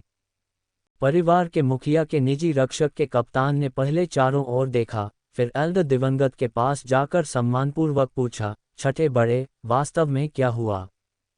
एल्डर दिवंगत ने निजी रक्षक के कप्तान से कहा, आप बिल्कुल सही समय पर आए हैं। जल्दी से मेरे लिए इस विद्रोही बेटे को पकड़ो। हाँ सर। निजी गार्ड के कप्तान ने सम्मानपूर्वक सिर झुकाया, फिर अपना सिर घुमाया और ठंडे भाव से शौर्य को देखा। परिवार के मुखिया का निजी रक्षक मूलतः शौर्य के पिता अरेंद्रदेव का निजी रक्षक था। लेकिन पिता अरेंद्रदेव के गायब होने के बाद उन्हें वास्तव में प्रथम एल्डर द्वारा खरीद लिया गया और वे प्रथम एल्डर और छठे एल्डर के अनुचर बन गए। ये विश्वासघात था। शौर्य का पतन उस व्यक्ति के विश्वासघात के कारण हुआ जिसे वह सबसे अधिक प्यार करता था और उसका सबसे अच्छा भाई। इसलिए जिस चीज से उसे सबसे ज्यादा नफरत थी वह था विश्वासघात। शौर्य की रक्त लाल आंखों में एक खौफनाक हत्या का इरादा चमक उठा और उसने बड़ी मात्रा में गर्म हवा छोड़ी, गद्दारों, मर जाओ। शौर्य के शब्दों को सुनकर निजी गार्ड के कप्तान ने तिरस्कारपूर्ण व्यंग्य किया, तुम एक अपंग जिसके दांत टूट गए हैं, ऐसे अहंकारी शब्द बोलने की हिम्मत कैसे कर सकते हो? इस पर निजी सुरक्षा दल के अन्य सदस्य भी जोर से हंसने लगे। उनकी हंसी तिरस्कार से भरी हुई थी। वे अभी वहां मौजूद नहीं थे और उन्होंने शौर्य की भयानक शक्ति को प्रत्यक्ष रूप से नहीं देखा था, इसलिए उन्होंने सोचा कि शौर्य अभी भी टूटे हुए डेंटियन के साथ पहले जैसा अपंग है। एल्डर दिवंगत की अभिव्यक्ति बदल गई और उसने जल्दी से निजी गार्ड के कप्तान से कहा, इस विद्रोही बेटे ने किसी तरह भयानक शक्ति उधार ली है। उसे कम मत समझो। उसे नीचे गिराने के लिए जल्दी से अपनी सबसे मजबूत तलवार संरचना का उपयोग करें। एक अन्य उपयाजक ने भी कहा, घटनास्थल पर मरने वाले उपयाजक और रक्षक सभी इस विद्रोही पुत्र द्वारा मारे गए थे। क्या? निजी गार्ड के कप्तान की आंखें अचानक चौड़ी हो गईं, उसका चेहरा सदमे से भर गया। जब वह अभी अभी आंगन में दाखिल हुआ तो उसने हर जगह लाशें देखीं और सोचा कि देव परिवार पर किसी शक्तिशाली विशेषज्ञ ने हमला किया है। उसने कभी नहीं सोचा था कि यह सब उस अपंग का काम था जिसके सामने एक टूटा हुआ डेंटियन खड़ा था। निजी सुरक्षा दल के अन्य सदस्य भी आश्चर्य और संदेह से भर गए तथा एक क्षण के लिए तो उन्हें इस तथ्य को स्वीकार करना कठिन हो गया। एक पंक्ति बनाओ, निजी गार्ड के कप्तान ने असहाय होकर कहा। हालांकि उसे विश्वास नहीं था कि शौर्य के पास इतनी ताकत हो सकती है। एल्डर दिवंगत ने उसे गठन बनाने का आदेश दिया था, इसलिए वह केवल आज्ञा का पालन कर सकता था। हालांकि अन्य निजी सुरक्षाकर्मियों को ये समझ में नहीं आया कि उन्हें इतना हंगामा क्यों मचाना पड़ा और एक अपंग के खिलाफ तलवार की कतार क्यों लगानी पड़ी, लेकिन वे कतार लगाने में कप्तान के साथ सहयोग ही कर सकते थे। 18 लोगों ने एक समान रूप से अपनी तलवारें निकाली और शौर्य के चारों ओर एक घेरा बना लिया। उनकी तलवार की नोक सीधे उसकी ओर इशारा करते हुए उसके चारों ओर चक्कर लगा रही थी। वे एक साथ आगे बढ़े, उनके कदम साफ और सुसंगत थे, एक दूसरे को सहारा दे रहे थे, जैसे एक श्रृंखलाबद्ध प्रतिक्रिया हो जिसमें एक गतिविधि पूरे को प्रभावित करती है। और उनके हाथों में तलवारें बिना किसी पैटर्न के अनियमित रूप से ऊपर नीचे तैर रही थीं, जिससे उनका अप्रत्याशित होना स्वाभाविक था। जैसे जैसे उनकी चक्कर लगाने की गति बढ़ती गई, 18 पुरुषों की आकृतियां अधिकाधिक धुंधली होती गईं तथा उनकी जीवन ऊर्जा और तलवार की परछाइयां एक साथ जुड़ गईं, जिससे किसी के लिए भी उनके पास पहुंचना असंभव हो गया। इतना शक्तिशाली, क्या ये 18 लोगों द्वारा किया गया तलवार का प्रदर्शन है? ऐसा कहा जाता है कि पिंडारी सिटी में केवल कुछ ही लोग हैं जो इस तलवार संरचना को तोड़ सकते हैं। चाहे ये राक्षस कितना भी शक्तिशाली क्यों न हो, वह इस तलवार संरचना से जीवित बाहर नहीं आ सकता। यह सही है, वह निश्चित रूप से मर चुका है। शिष्यों को तलवार की संरचना की शक्ति पर पूरा भरोसा था, मानो उन्होंने पहले ही शौर्य को तलवार के भीतर बुरी तरह मरते हुए देख लिया था। जब शिष्य बात कर रहे थे तो 18 लोग तेजी से केंद्र की ओर बढ़े और घेरा लगातार छोटा करते गए। तेज गति से घूमती तलवार की परछाई को लगातार अपनी ओर आते देख शौर्य का चेहरा उदासीन बना रहा। आप इसे तलवारबाजी कहते हैं। तलवार शब्द का अपमान मत करो। तलवारबाजी उन कौशलों में से एक थी जिसमें शौर्य अपने पिछले जीवन में सबसे अधिक निपुण था। यद्यपि उसने अपने पिछले जीवन में तलवार प्रकार की मार्शल आत्मा को जागृत नहीं किया था, फिर भी उसने अपनी अत्यंत उच्च प्रतिभा और तलवार के मार्ग की समझ पर भरोसा करके एक दिव्य स्तर की मार्शल कौशल, विश्व विध्वंसक दिव्य तलवार कला का निर्माण किया। ये तलवार कला जब निपुणता प्राप्त कर ली जाती थी तो स्वर्ग और पृथ्वी को विभाजित कर सकती थी और इसकी शक्ति पूरे देव क्षेत्र में बेजोड़ थी। हालांकि शौर्य की वर्तमान स्थिति में वह विश्व विनाशक दिव्य तलवार कला का केवल एक अंश ही कर सकता था, लेकिन फिर भी ये पूरे पिंडारी सिटी को तबाह करने के लिए पर्याप्त था। शौर्य ने अपने पैर का अंगूठा फंसाया। सिरविहीन शव की कमर पर लगी तलवार 1 मीटर से भी अधिक ऊंची थी। शौर्य ने आगे बढ़कर तलवार की मूठ पकड़ ली और तलवार को तिरछे जमीन की ओर कर दिया। राक्षसी देव कोर क्रिस्टल की शक्ति लगातार तलवार के ब्लेड में प्रवाहित हो रही थी। मनुष्यों, आज मैं तुम्हें दिखाऊंगा कि तलवार का वास्तविक प्रयोग कैसे किया जाता है। जैसे ही शब्द गिरे, शौर्य ने अपनी तलवार बिजली की गति से घुमाई। ये बहुत तेज था। उसके हाथ की तलवार उसी। जैसे ही शब्द गिरे, शौर्य ने अपनी तलवार बिजली की गति से घुमाई। ये बहुत तेज था। उसके हाथ की तलवार उसी क्षण गायब हो गई। शौर्य की आकृति भी अपने मूल स्थान से गायब हो गई। केवल तलवार की रोशनी की एक अर्धचंद्राकार आकृति बची थी, जो 18 आदमियों के शरीर को चीरती हुई जा रही थी।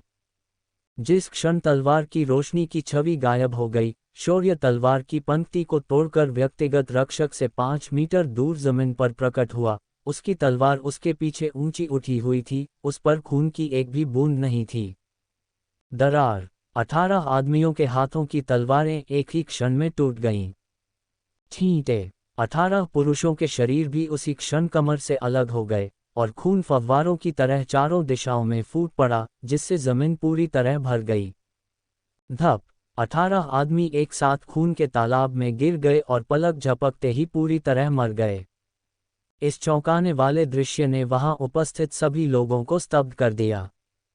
एक तलवार, वह अजेय बहुव्यक्ति संयुक्त तलवार संरचना। आज इस युवक की एक ही तलवार के वार से ये पूरी तरह ध्वस्त हो गया। अभी अभी उन्होंने कहा था कि शौर्य निश्चित रूप से मर चुका है, और चाहे वह कितना भी शक्तिशाली क्यों न हो, वह तलवार के दल से जीवित बाहर नहीं आ सकता। लेकिन पलक झपकते ही स्थिति पूरी तरह उलट गई। हर कोई एक पल में मर गया। ये कैसे हुआ? मुझे नहीं मालूम। मैंने तो कुछ भी नहीं देखा कि क्या हुआ। उस पल जो कुछ हुआ वह बहुत तेज था। हर कोई पूरी तरह से अभिभूत था और यह नहीं देख पा रहा था कि शौर्य ने कैसे हमला किया था, यहाँ तक कि शौर्य की छाया भी कहाँ गई। 18 लोग बस इतनी सफाई से और निर्णायक रूप से जमीन पर गिर गए। एक तलवार से 18 आदमियों को मारने के बाद शौर्य के मुंह के कोने पर एक संतुष्ट चाप दिखाई दिया, क्योंकि उसका वर्तमान क्षेत्र पहले ही लेवल 2 मार्शल अप्रेंटिस तक पहुंच चुका था, और 5 डीकन जो पहले शार्प ब्लेड किलिंग फॉर्मेशन को मुक्त करने की तैयारी कर रहे थे, अब ठंडे पसीने से तरबतर हो रहे थे। वे अपने शार्प ब्लेड किलिंग फॉर्मेशन में काफ़ी आश्वस्त थे, लेकिन इस क्षण वह सारा आत्मविश्वास पूरी तरह से ध्वस्त हो गया। वे अपने आप से ये प्रश्न पूछने से स्वयं को नहीं रोक सके कि क्या शार्प ब्लेड किलिंग फॉर्मेशन वास्तव में उनके सामने इस शैतान को हरा सकता है। यद्यपि वे अनिश्चित महसूस कर रहे थे, लेकिन अब वे दुविधा में थे और केवल प्रयास ही कर सकते थे। चल दर। 5 डीकनों ने अब कोई हिचकिचाहट नहीं दिखाई, तुरंत अपनी तलवारें खींच लीं, एक सीधी रेखा में खड़े हो गए और साथ ही अपने हाथों में मौजूद रूनों में प्राण ऊर्जा प्रवाहित कर दी। रून सक्रिय हो गए और उनमें से बड़ी मात्रा में हरित ऊर्जा फूट पड़ी। हरित ऊर्जा ने 5 लोगों को आपस में जोड़ दिया और उनके चारों ओर एक ऊर्जा क्षेत्र बना दिया। ऊर्जा क्षेत्र की रूपरेखा एक विशाल तीक्ष्ण ब्लेड के आकार की थी, जो ब्लेड के भीतर 5 लोगों को घेरे हुए थी। जब ये 5 deacon sharp blade killing formation का प्रदर्शन कर रहे थे, तब लेवल 4 मार्शल वॉरियर क्षेत्र का एक रक्षक भी बड़ी मात्रा में महत्वपूर्ण ऊर्जा को केंद्रित कर रहा था। इसके बाद वह उछलकर बगल की अष्टकोणीय इमारत की छत पर चढ़ गया और घात लगाने के लिए उपयुक्त सर्वोत्तम स्थान चुना। यदि बाद में शार्प ब्लेड किलिंग फॉर्मेशन विफल हो जाता तो वह अंतिम प्रहार करने और शौर्य पर घात लगाने का अवसर जब्त कर लेता। सामान्य परिस्थितियों में वह ऐसा घृणित कार्य कभी नहीं करता, लेकिन अब स्थिति अलग थी, क्योंकि उसके सामने खड़ा युवक बहुत ही भयानक था। उसने सोचा भी नहीं था कि शार्प ब्लेड किलिंग फॉर्मेशन इस युवक को मार सकता है। इसलिए सुरक्षित रहने के लिए उसने एक बैकअप योजना बना रखी थी। यह लो, पांचों उपयाजक एक साथ मिलकर समकालिक कदमों से शौर्य की ओर बढ़े। चाहे वे पांचों कैसे भी चले, वे हमेशा एक दूसरे से समान दूरी बनाए रखते थे और उनके शरीर को ढकने वाला ऊर्जा क्षेत्र छाया की तरह उनका पीछा करता था। वे जहां से भी गुजरते थे, ऐसा लगता था जैसे किसी तेज धार वाले ब्लेड ने उन्हें काट दिया हो, यहां तक कि हवा भी फट गई थी और तीखी चीखें निकल रही थीं। इतने शक्तिशाली और बढ़ते हमले का सामना करते हुए शौर्य ने न तो चकमा दिया और न ही बचाव किया, बल्कि एक हाथ में अपनी तलवार पकड़ी और सीधे उसका सामना किया। विश्व विनाश तलवार कला पहला रूप। उसने अपने बाएं पैर से धक्का दिया। जहां उसने कदम रखा वहां जमीन तुरंत धंस गई। शौर्य हाथ में तलवार लिए हवा में ही गायब हो गया और केवल तलवार की क्षणिक रोशनी छोड़ गया जो पांचों लोगों के बीच फैल गई। ऊर्जा क्षेत्र द्वारा निर्मित विशाल भाले को उस तलवार की रोशनी ने बिना किसी प्रतिरोध के टुकड़े टुकड़े कर दिया। पांचों डीकनों के शरीर तुरंत कमर से दो टुकड़ों में कट गए तथा खून फव्वारों की तरह हर जगह छिड़क गया। शौर्य की आकृति टिमटिमाती हुई, पलक झपकते ही पांचों के पीछे दिखाई दी। उसने अपनी कीमती तलवार को अपने पीछे ऊंचा उठाया, जिसकी धार पर अभी भी खून का दाग नहीं था। दृश्य इतना अवास्तविक था कि देखने वाले उसे देख नहीं सके। वह अग्रणी संहारक संरचना जो सेनाओं पर विजय प्राप्त करती थी तथा युद्ध के मैदान में अजेय थी, सिर्फ एक तलवार के वार से ये टोफू की तरह फटा हुआ था। पांचों डीकन मात्र मुर्गियों और कुत्तों की तरह थे, इस युवक के सामने पूरी तरह से कमजोर। सभी एक क्षण में दुखद रूप से मर गए। ये सभी उपयाजक महान बुजुर्ग के साथ जुड़े हुए थे। अतीत में उन्होंने लगातार शौर्य को दबाया और धमकाया था, उससे छुटकारा पाने के लिए हर संभव तरीके से प्रयास किया था। इसलिए शौर्य को उनकी हत्या करने का कोई अपराध बोध नहीं हुआ। शौर्य ने उन्हें एक नज़र भी नहीं बख्शा। उसकी क्रूर रक्त लाल आंखें सीधे एल्डर दिवंगत पर तलवार की तरह चुभ गईं, जिससे एल्डर दिवंगत अनजाने में एक कदम पीछे हट गया। वहां उपस्थित सभी शिष्य इतने भयभीत हो गए कि वे प्रांगण से बाहर भाग गए। वे इस राक्षसी शौर्य के आतंक का वर्णन करने के लिए कोई शब्द नहीं ढूंढ सके। चाहे वह 18 पुरुषों की अजेय तलवार संरचना हो या सेना की विशाल भाला संहार संरचना, उसके सामने वे सभी इतने कमजोर थे कि एक ही तलवार के वार से पूरी तरह से बिखर जाते थे। कोई भी इंसान ऐसा कैसे कर सकता है? वह तो सचमुच राक्षसों में राक्षस था। छठे बड़े की रक्षा करो। शेष दो उपयाजकों और एक रक्षक ने तुरंत एल्डर दिवंगत को घेर लिया। और तभी वह रक्षक जो छिपकर हमला करने की तैयारी कर रहा था, छत से नीचे कूद पड़ा। Rock savouring slash. रक्षक अपनी कीमती तलवार को संभालते हुए आकाश से उतरा और शौर्य के सिर पर भयंकर वार किया। उस क्षण तलवार पर हल्के नीले रंग की ऊर्जा की एक परत जम गई। ये एक मध्य स्तरीय येलो ग्रेड मार्शल कौशल था, जो पिछले मैड ड्रैगन क्लॉ और ट्विन स्वॉर्ड्स से कहीं अधिक शक्तिशाली था। तथापि शौर्य ने उसकी ओर देखने की भी जहमत नहीं उठाई। बैकहैंड फ्लिक के साथ बहुमूल्य तलवार उसके हाथ से छूटकर एक धुंधली तलवार की छाया में बदल गई, जो रक्षक की ओर जा गिरी। गति बहुत तेज थी। हवा में लटके रक्षक को बचने का समय ही नहीं मिला। तलवार की छाया तुरंत ही उसकी छाती में घुस गई और छत से कूदने के बाद उसे पीछे धकेल दिया तथा उसे दूसरी मंजिल के साइन बोर्ड से चिपका दिया। उसी समय शौर्य का शरीर अपने मूल स्थान से गायब हो गया था। पलक झपकते ही वह ऐसे पहुंचा जैसे टेलीपोर्ट होकर दोनों डीकनों के सामने प्रकट हुआ हो। एक मुक्का, एक सिर फट गया, एक पंजा, एक दिल चीर दिया गया। दोनों डीकनों ने अभी कोई प्रतिक्रिया भी नहीं दी थी कि वे शौर्य के पैरों पर गिर पड़े। छठे बड़े, जल्दी करो और भाग जाओ। रक्षक ने अपनी कमर से अपनी कीमती तलवार निकाली और एल्डर दिवंगत के सामने खड़ा होकर उसके भागने को छिपाने का प्रयास किया। जैसे ही एल्डर दिवंगत ने पलटकर देखा, शौर्य मानो टेलीपोर्ट होकर रक्षक के सामने आया हो। अचानक आधे फुट से भी कम दूरी पर रक्षक के सामने दो क्रूर रक्त लाल आंखें प्रकट हुईं। रक्षक ने तो कोई प्रतिक्रिया भी नहीं की। शौर्य ने हथेली से प्रहार किया। ठींटे, उसका सिर तरबूज की तरह फट गया, मस्तिष्क में मिला खून चारों ओर फैल गया। अपने हाथों के एक आंसू के साथ फाड़ना, सिरविहीन शव दो टुकड़ों में फटा हुआ था। प्रत्येक टुकड़ा बाईं और दाईं ओर की दीवारों से टकराकर खून से लथपथ हो गया था। उसी समय आखिरी जीवित उपयाजक शौर्य के पीछे घूमा और अपनी तलवार शौर्य की गर्दन की ओर घुमा दी। शौर्य ने अचानक अपना सिर घुमाया। उसकी रक्त लाल आंखें उसके पीछे खड़े उपयाजक को घूर रही थीं। एक अदृश्य किंतु शक्तिशाली मानसिक ऊर्जा ज्वालामुखी की तरह फूट पड़ी। उपयाजक का मन डगमगा गया, उसके मस्तिष्क पर तुरंत इस मानसिक ऊर्जा का आक्रमण हो गया। उसकी पुतलियां अंदर की ओर तेजी से सिकुड़ गईं, फिर उसकी आंखों की रोशनी पूरी तरह चली गई। वह शौर्य के पैरों पर घुटनों के बल बैठ गया, मानो उसकी आत्मा ले ली गई हो, पूरी तरह से निश्चल। जो शिष्य पहले ही दूर भाग चुके थे, प्रांगण में ये दृश्य देखकर उन सभी के चेहरे पर विश्वदृष्टि के विखंडित भाव उभर आए। बस एक चमक, यह अथाह शक्तिशाली उपयाजक को ध्वस्त करने के लिए पर्याप्त था। इससे उनकी समझ पूरी तरह से पलट गई।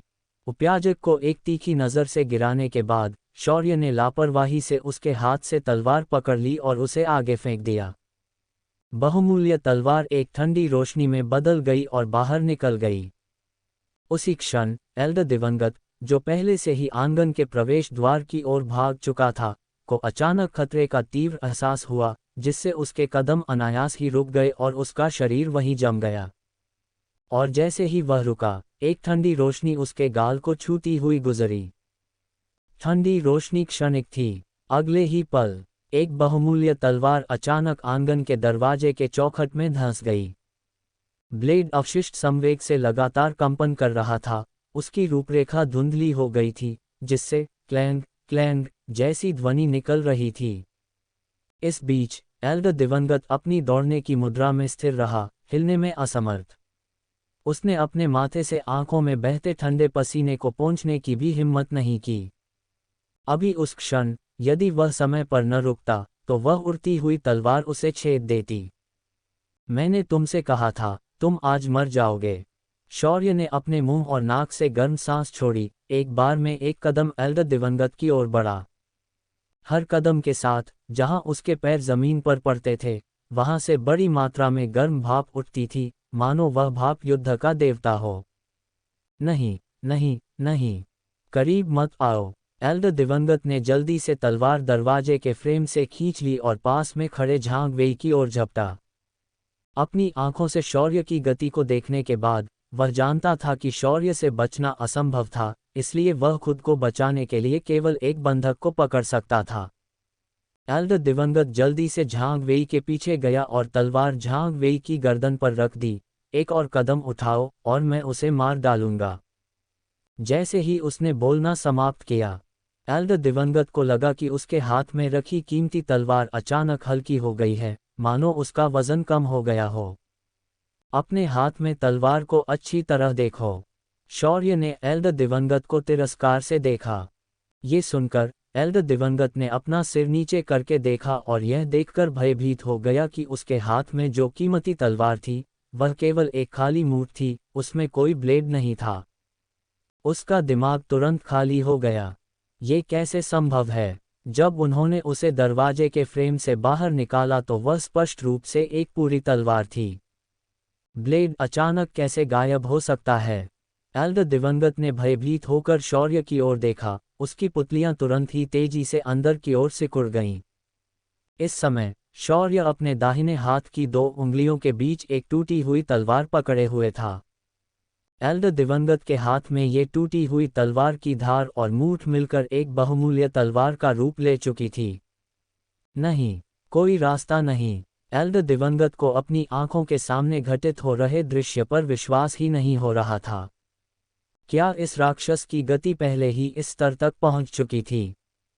जब ये हुआ, वह एक प्रतिष्ठित 5वें स्तर के मार्शल कलाकार की तलवार बिना एहसास के ही काट दी गई। क्या ये भ्रम था? एल्डर दिवंगत की चकित निगाहों के सामने शौर्य ने अपनी उंगलियां ढीली कर दीं। टूटी हुई तलवार उसके हाथ से फिसलकर जमीन पर गिर गई। झनकार, धातु के टुकड़े के जमीन से टकराने की स्पष्ट आवाज सुनाई दी। इस घंटी जैसी ध्वनि ने एल्डर दिवंगत को याद दिलाया कि यह कोई भ्रम नहीं था, बल्कि वास्तव में कुछ घटित हुआ था।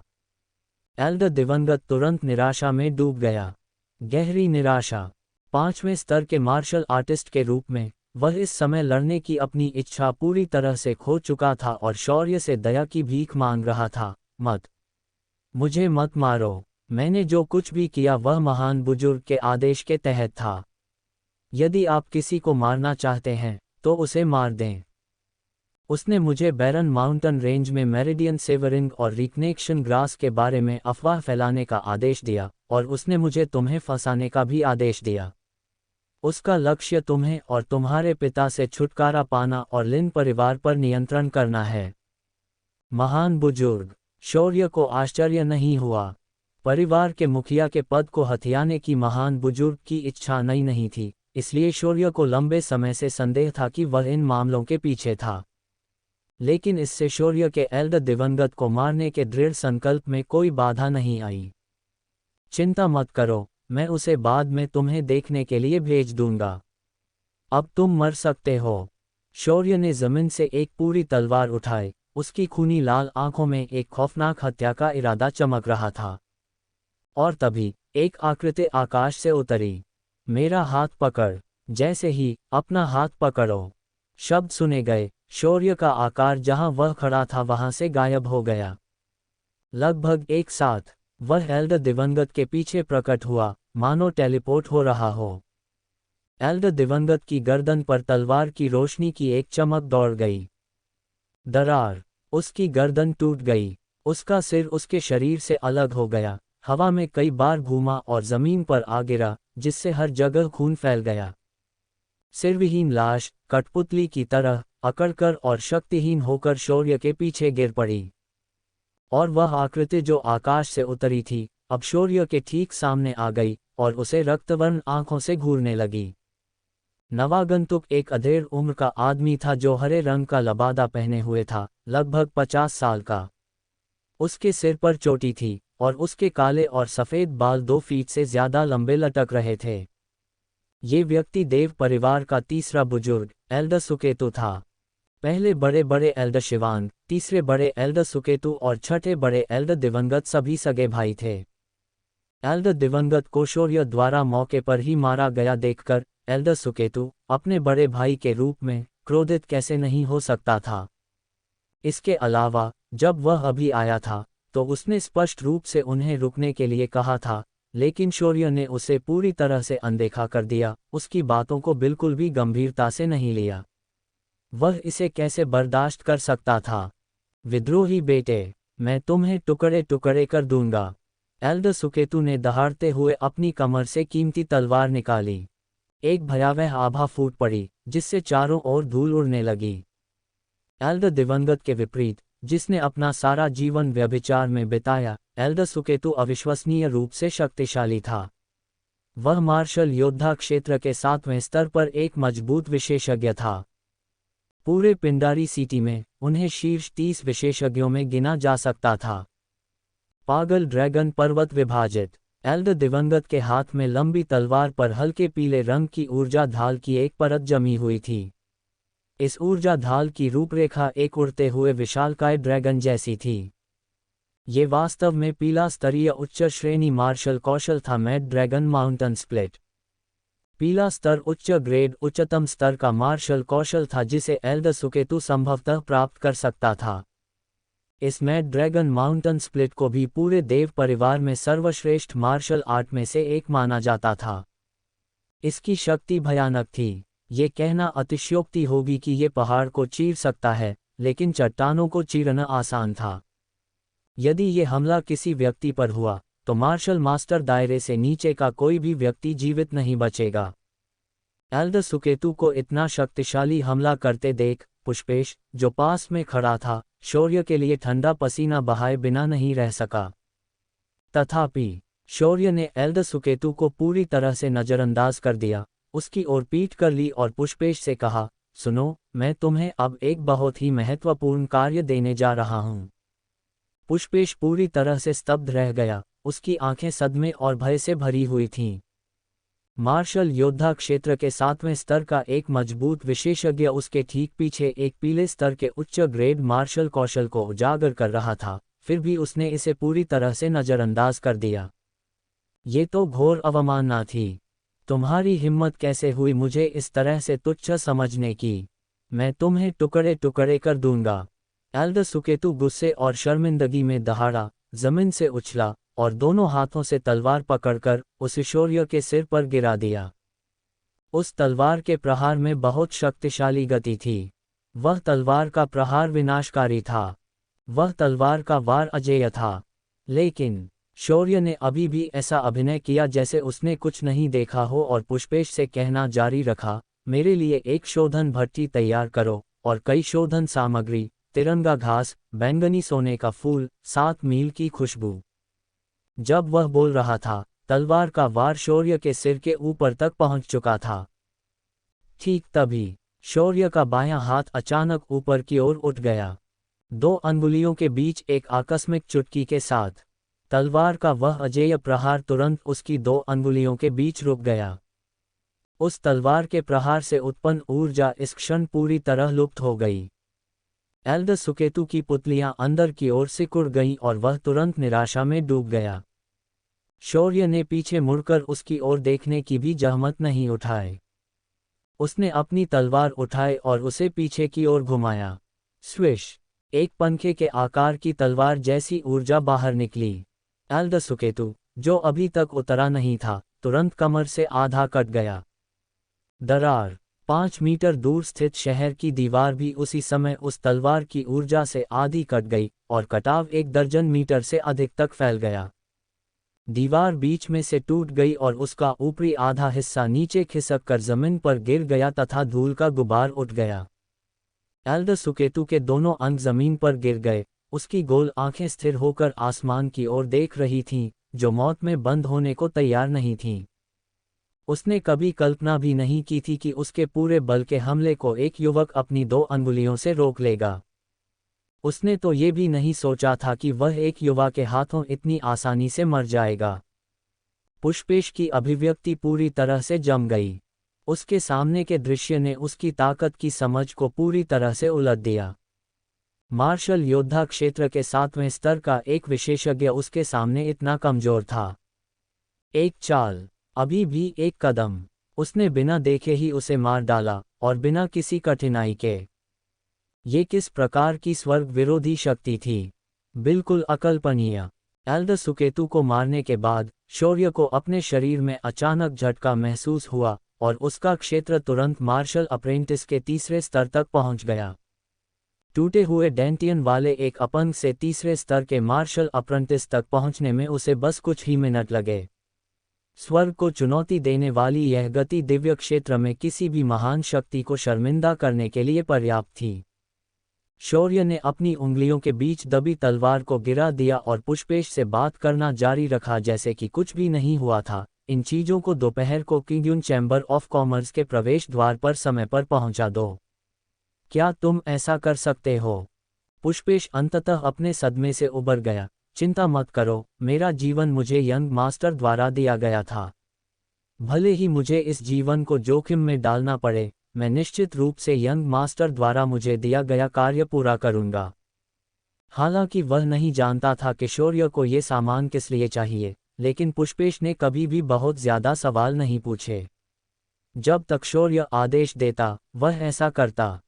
शौर्य ने संतोष से सिर हिलाया। बहुत अच्छा, जल्दी करो और जाओ। हाँ, पुष्पेश ने सिर हिलाया, फिर आंगन से बाहर निकल गया। शौर्य एल्डर दिवंगत की लाश के पास गया, उसके गले में 100 घास की गोली पाई और उसे अपने में डाल लिया। फिर उसका चेहरा चमक उठा और वह मौके से गायब हो गया। राक्षसी देवता न्यूक्लियस क्रिस्टल की शक्ति की अवधि सीमित थी, इसलिए शौर्य के पास पहले बुजुर्ग से बदला लेने का समय नहीं था। उसे इस शक्ति के गायब होने से पहले सारिका को बचाना था। अब उसकी मंजिल थी सेन परिवार। सेन परिवार, एक बड़ा परिवार जिसकी शक्ति देव परिवार से कम नहीं थी। देव परिवार, चू परिवार और ली परिवार के साथ किंगयुन शहर के 4 प्रमुख परिवारों में से एक था। आज सेन परिवार के लिए बहुत खुशी का दिन था और सेन परिवार के विशेषज्ञ निश्चित रूप से एक साथ इकट्ठा होंगे। शहर के शोरियन में सेन परिवार। पूरे प्रांगण को लालटेनों और रंग बिरंगी झंडियों से सजाया गया था। मेहमान इकट्ठे हुए थे और 100 मेजें सजाई गई थीं। प्रांगण के सबसे उत्तरी भाग में 10 मीटर ऊंची सीढ़ियों के ऊपर एक भव्य हॉल बना हुआ था। ग्रेट हॉल के मुख्य हॉल में एक मजबूत और मांसल मध्यम आयु वर्ग का आदमी मुख्य सीट पर दबंगई से बैठा था, जिससे अहंकार और दबंगता का एहसास हो रहा था। वह सेन परिवार का मुखिया था, चंद्रशेखर सेन। शानदार कपड़े और सुनहरे फीनिक्स जेड हेयरपिन पहने एक महिला चंद्रशेखर सेन के बगल में बैठी थी, जो स्पष्ट रूप से उसकी मुख्य पत्नी थी। वान परिवार का मुखिया सेन परिवार के चौथे युवा मास्टर को उनके सुखद विवाह पर बधाई देते हुए एक रुई भेंट करता है। मां परिवार का मुखिया नीले सागर के मोतियों की एक माला भेंट करता है तथा सेन परिवार के चौथे युवा मास्टर को एक सुंदर पत्नी पाने पर बधाई देता है। सिटी गार्ड जनरल ने एक पीले रंग की मध्यम श्रेणी की कीमती कलाकृति भेंट की तथा सेन परिवार के चौथे युवा मास्टर को शीघ्र ही एक महान पुत्र की प्राप्ति के लिए बधाई दी। पिंडारी सिटी के लगभग सभी प्रमुख व्यक्ति एक साथ एकत्र हुए और उनमें से प्रत्येक ने अपने अपने उपहार उदारतापूर्वक दिए, जो असाधारण थे। महान उपहारों की निरंतर धारा को देखकर जियो बाटियन खुशी से मुस्कुरा रहा था और प्रसन्नता से अभिभूत था। जल्द ही प्रांगण के बाहर संगीत बज रहा था और ढोल बज रहे थे। तब बारात शान से आंगन में आई। मोटे सिर और बड़े कान वाले विक्रांत अपनी छाती पर एक बड़ा लाल फूल पहने हुए जुलूस के सामने एक लंबे घोड़े पर सवार थे। उसका चेहरा गर्व से चमक रहा था और वह पूरे रास्ते दिल खोलकर हंसता रहा। उसकी हंसी ने उसके पीछे बड़ी लाल पालकी के अंदर से सारिका की सिसकियों की आवाज को पूरी तरह से दबा दिया। भाई युन, मुझे खेद है, जियाओ यंग अब इस जीवन में आपकी देखभाल नहीं कर सकती। कृपया जियाओ यंग को माफ कर दें। लाल घूंघट के नीचे सारिका का खूबसूरत चेहरा आंसुओं से भरा हुआ था। वह लगातार रो रही थी, दिल टूटकर रो रही थी। भाई युन, जियाओ यंग जियाओ जियोंग से शादी नहीं करेगी। एकमात्र व्यक्ति जिससे जियाओ यंग शादी करना चाहती है वह तुम हो, लेकिन इस जीवन में यह असंभव है। जब वह बोल रही थी तो सारिका के मुंह के कोने से खून की एक धार बह निकली। एक चौथाई घंटा पहले उसने चुपचाप एक जीवन रक्षक गोली ले ली थी। ये बहुत जहरीली गोली थी। इसे खाने के बाद वह निश्चित रूप से आधे घंटे के भीतर मर जाएगी। भाई युन, अगर कोई परलोक है तो जियाओ यंग को आपकी पत्नी बनना होगा और आपके साथ बूढ़ी होना होगा। विक्रांत अपने घोड़े से उतरा और मुख्य हॉल की ओर चला गया। एक बूढ़ा नौकर बड़ी लाल पालकी के सामने आया और सारिका की मदद करने के लिए आगे बढ़ा। जैसे ही सारिका पालकी से बाहर निकली, वहां मौजूद सभी लोगों की निगाहें उस पर टिक गईं। उसने अपने सिर पर लाल घूंघट पहना हुआ था और लाल शादी की पोशाक उसके पतले शरीर को उभार रही थी, जिससे वह एक सुडौल रूप में दिख रही थी। हालांकि अपनी कम उम्र के कारण वह पूरी तरह से परिपक्व नहीं हुई थी, जैसे कमल के फूल की कली खिलने का इंतजार कर रही हो। चलते समय वह लड़खड़ा रही थी और यदि बूढ़ा नौकर उसे सहारा न देता तो वह शायद पहले ही गिर चुकी होती। जीवंत बातचीत में तल्लीन वीर ने सारिका की असामान्यता को पूरी तरह से अनदेखा कर दिया और बातचीत और हंसी जारी रखी। टस्क टस्क, ये सारिका वास्तव में एक अद्वितीय सुंदरता है। विक्रांत और सारिका, वे वास्तव में एकदम सही जोड़ी हैं, स्वर्ग में बनी जोड़ी। जैसे ही हर कोई उनकी प्रशंसा से भर गया। टकराना। एक जोरदार दुर्घटना की आवाज गूंजी। आंगन की दीवार तुरंत टूट गई। 2 पहरेदारों को प्रांगण के बाहर से टूटी दीवार के माध्यम से उड़ाया गया, जो अपने साथ भारी मात्रा में ईंटें लेकर आए तथा उन्हें प्रांगण के अंदर जमीन पर भारी मात्रा में गिराया। तुरंत बाद लगभग 15 वर्ष का एक युवक, एक हाथ में तलवार पकड़े, ढही हुई दीवार से अंदर आया। धीरे धीरे वहां सन्नाटा छा गया। जो लोग बातें कर रहे थे और हंस रहे थे, वे अचानक रुक गए। उनकी नजरें अचानक प्रकट हुए युवक पर टिक गईं। युवक के बाल काले थे, आंखें लाल थीं, उसकी त्वचा लाल और चमक रही थी। उसके शरीर से लगातार धुआं निकल रहा था, जो हत्या की भयावह मंशा को दर्शा रहा था। तुम कौन हो? सेन परिवार के खुशी के दिन पर मुसीबत खड़ी करने की तुम्हारी हिम्मत कैसे हुई? क्या तुम मरना चाहते हो? यहाँ जंगलीपन का साहस करना, सीधे मौत को दावत देना है। एक मोटे आदमी, जिसकी दाढ़ी बड़ी हुई थी, ने दहाड़ते हुए सीधे युवक पर हमला कर दिया। उसने एक बड़ी कृपाण पकड़ी, अपनी सीट से उछला और उसे युवक के सिर की ओर गिराया। वह वार निर्दयी था, उसका उद्देश्य हत्या करना था। यदि सीधे सिर पर प्रहार किया जाए तो परिणाम निस्संदेह 2 टुकड़ों में बंटकर एक भीषण मौत होगी। इस समय वहां उपस्थित सभी लोगों ने युवक की ओर सहानुभूति भरी नजरों से देखा, मानो उन्होंने पहले ही उसे मारे जाने का दुखद दृश्य देख लिया हो। हालांकि इसके बाद जो दृश्य सामने आया वह सभी की कल्पना से बिल्कुल विपरीत था। युवक ने उस मोटी दाढ़ी वाले आदमी की ओर एक नज़र भी नहीं डाली। अपने हाथ की एक सहज लहर के साथ तलवार की रोशनी की एक चमक तुरंत गुजर गई। स्विश! दरार! 2 मीटर लंबे, घुंघराले दाढ़ी वाले उस हटे कट्टे आदमी का शरीर अचानक बीच से 2 टुकड़ों में बंट गया। उसकी लाश के दोनों हिस्से, जिनमें बहुत सारा खून था, युवक के पैरों पर गिर पड़े। वहां अचानक मौत जैसी शांति छा गई। इस समय सभी के चेहरे पर मुस्कान आ गई।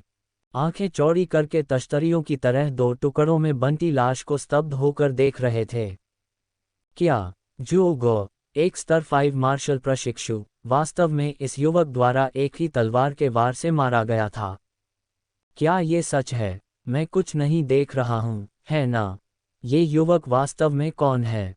सभी ने लाल त्वचा और धुआं उगलते शरीर वाले उस युवक की सावधानीपूर्वक जांच की, और जल्द ही किसी ने उसकी पहचान कर ली। क्या ये देव परिवार का घटिया युवा मास्टर शौर्य नहीं है? क्या तुम कहते हो कि यह शौर्य है? क्या वह कचरा नहीं है? उसके पास एक तलवार के वार से लेवल 5 मार्शल अप्रेंटिस को मारने की ताकत कैसे हो सकती है? वह ऐसा कैसे हो गया? क्या हुआ? शौर्य सुनकर सारिका का शरीर हिंसक रूप से कांप उठा और वह उत्तेजित हो गई। भाई युन! वह अपना लाल घूंघट उठाकर बाहर भागने ही वाली थी, लेकिन विक्रांत ने उसे पकड़ लिया। तुम यहीं रहो। सारिका ने उसकी गर्दन पर एक बिंदु को छुआ, जिससे उसके एक्यूपॉइंट सील हो गए, जिससे वह हिलने या बोलने में असमर्थ हो गई। तभी नीले रंग की पोशाक पहने एक बेहद खूबसूरत लड़की मंडप से धीरे धीरे सीढ़ियों से नीचे उतरी। ये लड़की लगभग 15 साल की थी। उसकी 2 नीली पुतलियां रत्नों की तरह चमक रही थीं, और उसका बेहद खूबसूरत चेहरा बर्फ की तरह ठंडा था, मानो कोई हमेशा के लिए जमी हुई सुंदरता हो। जब उसने शौर्य को देखा, तो उसकी आंखों में आश्चर्य की झलक दिखाई दी। हालांकि आश्चर्य की यह झलक जल्द ही उदासीनता में बदल गई। यह नीली आंखों वाली लड़की शौर्य की मंगेतर, सेन परिवार की 9वीं मिस विलासिका थी। सिर्फ 15 साल की उम्र में ही वह मार्शल मास्टर के दायरे में पहुंच चुकी थी। वह न सिर्फ सेन परिवार की नंबर 1 प्रतिभाशाली थी, बल्कि आज वह पिंडारी सिटी की भी नंबर 1 प्रतिभाशाली थी। उसकी प्रतिभा पुराने समय की शौर्य के अलावा पूरे पिंडारी सिटी में किसी और से मेल नहीं खाती थी। तथापि वर्तमान शौर्य के मन में उसके प्रति कोई भी भावना नहीं थी, केवल घृणा और घृणा थी। 1 साल पहले अपने भागने को छिपाने के लिए ही शौर्य ने अपने डेंटियन को एक भयंकर जानवर से क्षतिग्रस्त करवा दिया था, जिससे वह पूरी तरह से बेकार हो गया था। वह न केवल शौर्य के प्रति कृतज्ञ नहीं थी, बल्कि उसने बेरहमी से सगाई तोड़ने की मांग की। ऐसा व्यक्ति शौर्य की महिला होने के योग्य नहीं था। शौर्य ने विलासिका की ओर देखने की भी जहमत नहीं उठाई। उसे पूरी तरह से नजरअंदाज करते हुए वह आंगन के केंद्र की ओर चला गया। अपने हाथ के एक ही प्रहार से एक धुंधली वस्तु उसके हाथ से उड़कर सीधे चंद्रशेखर सेन की ओर बढ़ी। जियो बाटियन ने आगे बढ़कर काली वस्तु को ठीक से पकड़ लिया और अपना हाथ खोलकर देखा कि यह 100 घास की गोली थी। उसने असमंजस में शौर्य की ओर देखा। शौर्य का चेहरा भावहीन था और वह एक एक शब्द बोलता रहा, मैं तुम्हें 100 घास की गोली लौटा रहा हूं। मैं जियाओ यन को वापस ले जा रहा हूं। जो कोई भी मुझे रोकेगा मर जाएगा। दृश्य शांत था। हर कोई शौर्य को अचंभित होकर देख रहा था। स्पष्ट रूप से उन्हें उम्मीद नहीं थी कि वह ऐसे घमंडी शब्द कहेगा। यद्यपि वह बहुत दूर थी, फिर भी सारिका ने शौर्य की बातें स्पष्ट रूप से सुनी। अगले ही पल सारिका के चेहरे पर आंसू बहने लगे। 2 सेकंड के मौन के बाद पूरा दृश्य हंसी से गूंज उठा। हा हा हा, क्या ये कचरा आज पागल हो गया है? क्या वह सोचता है कि वह पहले जैसा प्रतिभाशाली है? कितना हास्यास्पद है। मुझे लगता है कि उसने सपना देखा था कि वह मार्शल आर्ट विशेषज्ञ बन गया है और वह अभी तक उस सपने से नहीं जागा है। लगभग सभी लोग जोर से हंस पड़े। उनकी हंसी उपहास से भरी हुई थी। किसी व्यक्ति में इतनी हिम्मत से बोलने की शक्ति होना उसकी वीरता का प्रमाण है।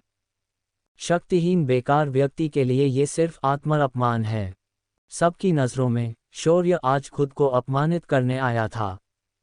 तथापि चंद्रशेखर सेन और कई अन्य मार्शल आर्ट के दिग्गज जो वहां उपस्थित थे, सभी ने शौर्य को गंभीर चेहरे से देखा। उनके चेहरे पर हंसी नहीं थी।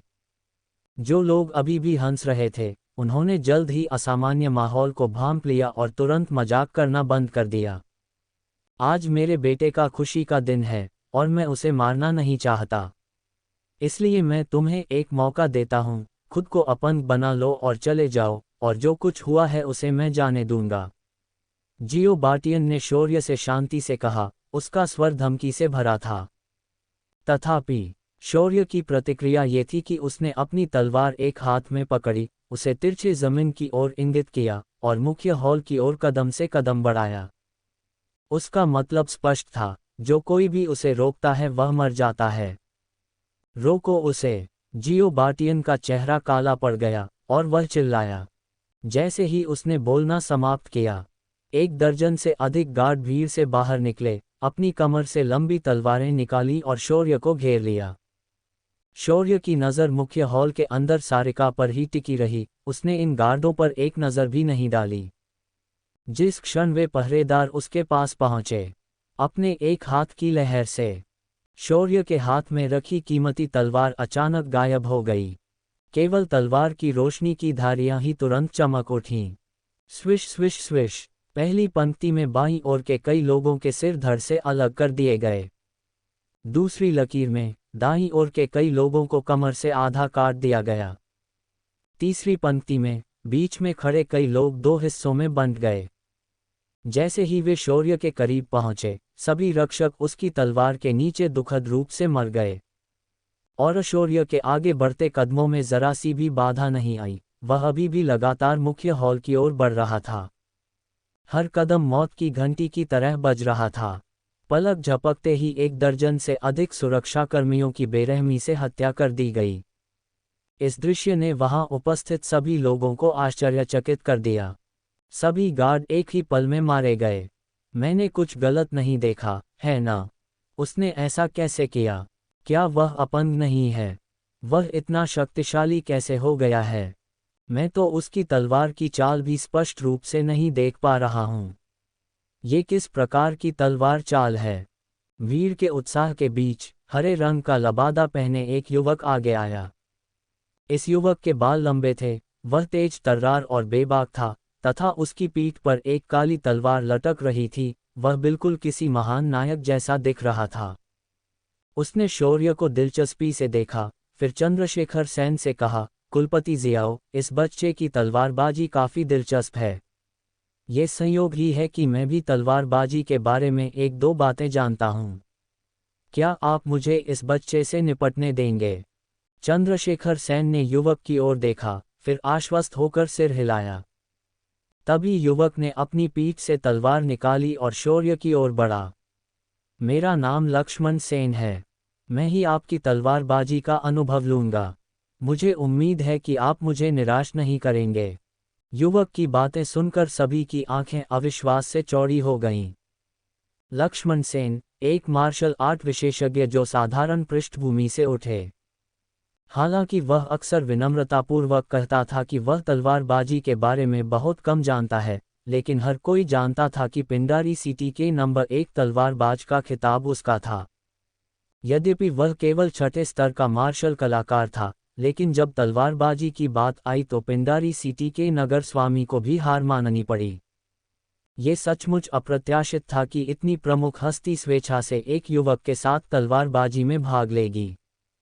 तथापि शौर्य ने उसे पूरी तरह से नज़रअंदाज कर दिया, अभी भी एक हाथ से अपनी तलवार पकड़े हुए और बिना कुछ कहे आगे बढ़ गया। राक्षसी देवकोर क्रिस्टल की शक्ति चुपचाप तलवार के ब्लेड में डाल दी गई। लक्ष्मण सेन के माथे पर एक नस फड़क उठी और वह तुरंत क्रोधित और शर्मिंदा हो गया। पिंडारी सिटी के नंबर 1 तलवारबाज के रूप में उन्हें पहले कभी इस तरह नज़रअंदाज नहीं किया गया था। तुम मौत को दावत दे रहे हो। लक्ष्मण सेन दहाड़ने लगा, उसकी कीमती तलवार उसके हाथ में तेजी से नाच रही थी, जिससे तलवार की चमकदार रोशनी बन रही थी, जिससे हवा में हलचल मच गई, धूल उड़ने लगी और पत्ते उड़ने लगे। ये देखकर सबकी आंखें चमक उठीं, मानो उन्होंने खजाने का ढेर देख लिया हो। क्या ये काओ परिवार की पैतृक गुप्त तकनीक, घास काटने वाली तलवार कला है? ऐसा कहा जाता है कि यह एक उच्च श्रेणी का पीला स्तरीय मार्शल कौशल है, जो काओ परिवार के एक मार्शल मास्टर पूर्वज द्वारा हरी घास के एक टुकड़े पर 20 साल की एकांत साधना के बाद बनाया गया था। हर कोई समझ गया कि यद्यपि घास काटने वाली तलवार कला नाम देहाती लग रहा था, लेकिन इसकी शक्ति विस्मयकारी थी। ये वास्तव में इसलिए था क्योंकि उसने तलवार कला में निपुणता हासिल कर ली थी, इसलिए लक्ष्मण सेन पिंडारी सिटी के नंबर 1 तलवारबाज का खिताब हासिल करने में सक्षम था। ये भी इसी वजह से था कि लक्ष्मण सेन 7वें स्तर के मार्शल कलाकारों को हराने में सक्षम था और पिंडारी सिटी के शीर्ष 20 विशेषज्ञों में से एक बन गया। पिंडारी सिटी में उन पुराने राक्षसों के अलावा, जिनमें मार्शल आत्माएं थीं, कुछ ही ऐसे थे जो लक्ष्मण सेन का मुकाबला कर सकते थे। उनके सामने ये युवक सिर्फ एक अपंग था जिसके पास टूटी हुई डेंटियन थी। वह लक्ष्मण सेन के साथ उस तलवार की तकनीक के साथ कैसे मुकाबला कर सकता था जिसे उसने कहीं से चुराया था। मरो। कुछ देर तक हमला करने के बाद लक्ष्मण सेन ने अजेय गति के साथ अपनी तलवार शौर्य के दिल की ओर बढ़ा दी। उनका आक्रमण निर्णायक और क्रूर था, तथा उनका निशाना सीधे एक महत्वपूर्ण बिंदु पर था। हालांकि उन्होंने कहा कि यह एक झगड़ा था, लेकिन उनका वास्तविक कदम घातक था। उस समय सभी ने अपने दिल में शौर्य को मौत की सजा सुना दी थी। शौर्य की ओर उनकी निगाहें ऐसी थीं मानो वे किसी ठंडी लाश को देख रहे हों। तथापि इसके बाद जो दृश्य सामने आया उसने सभी की धारणा को पूरी तरह से उलट दिया।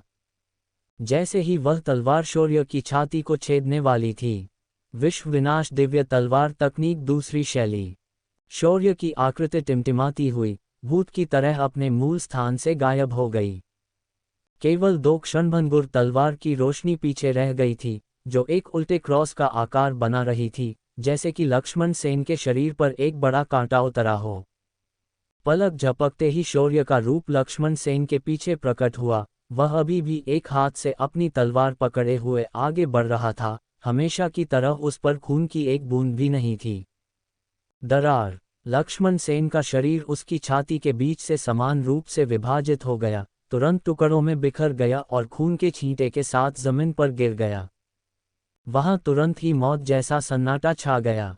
हर किसी पर अचानक बिजली गिर गई, उनके चेहरे पर भय का भाव छा गया, उनकी आंखें गहरे सदमे और आश्चर्य से भर गईं। वह पिंडारी सिटी का नंबर 1 तलवारबाज है। वह प्रतिभाशाली व्यक्ति जिसने घास काटने की तलवार कला में निपुणता हासिल कर ली थी। वह शीर्ष विशेषज्ञ पिंडारी सिटी में शीर्ष 20 में शुमार था। बस एक पल में वह इस युवक के हाथों इतनी आसानी से मर गया। लक्ष्मण सेन बस ऐसे ही मर गया। मैंने कुछ गलत नहीं देखा, है ना? हे भगवान, मैंने अभी क्या देखा? मैं पागल हूँ, मैं पागल ही हो जाऊंगा। मैं सपना देख रहा हूँ, है ना? हाँ, मैं सपना देख रहा हूँ। सभी ने दोनों हाथों से अपनी आंखें रगड़ीं। ये दृश्य अत्यंत अविश्वसनीय था। जो उन्होंने अपनी आंखों से देखा था, उस पर उन्हें विश्वास ही नहीं हो रहा था। कुछ लोगों ने तो ये जानने के लिए अपने आप को जोर से थप्पड़ भी मारा कि कहीं वे सपना तो नहीं देख रहे हैं। यहाँ तक कि आमतौर पर उदासीन रहने वाली विलासिका ने भी इस समय अपने चेहरे पर एक भावुक अभिव्यक्ति दिखाई। स्पष्ट रूप से उसे उम्मीद नहीं थी कि शौर्य इतना शक्तिशाली हो गया है। और इस समय चंद्रशेखर सेन को कुछ सुराग दिखाई दिए। उसकी आंखों में लालच की झलक दिखाई दी। ये शक्ति बिल्कुल भी उसकी नहीं है। वह जरूर कोई रहस्य छिपा रहा होगा।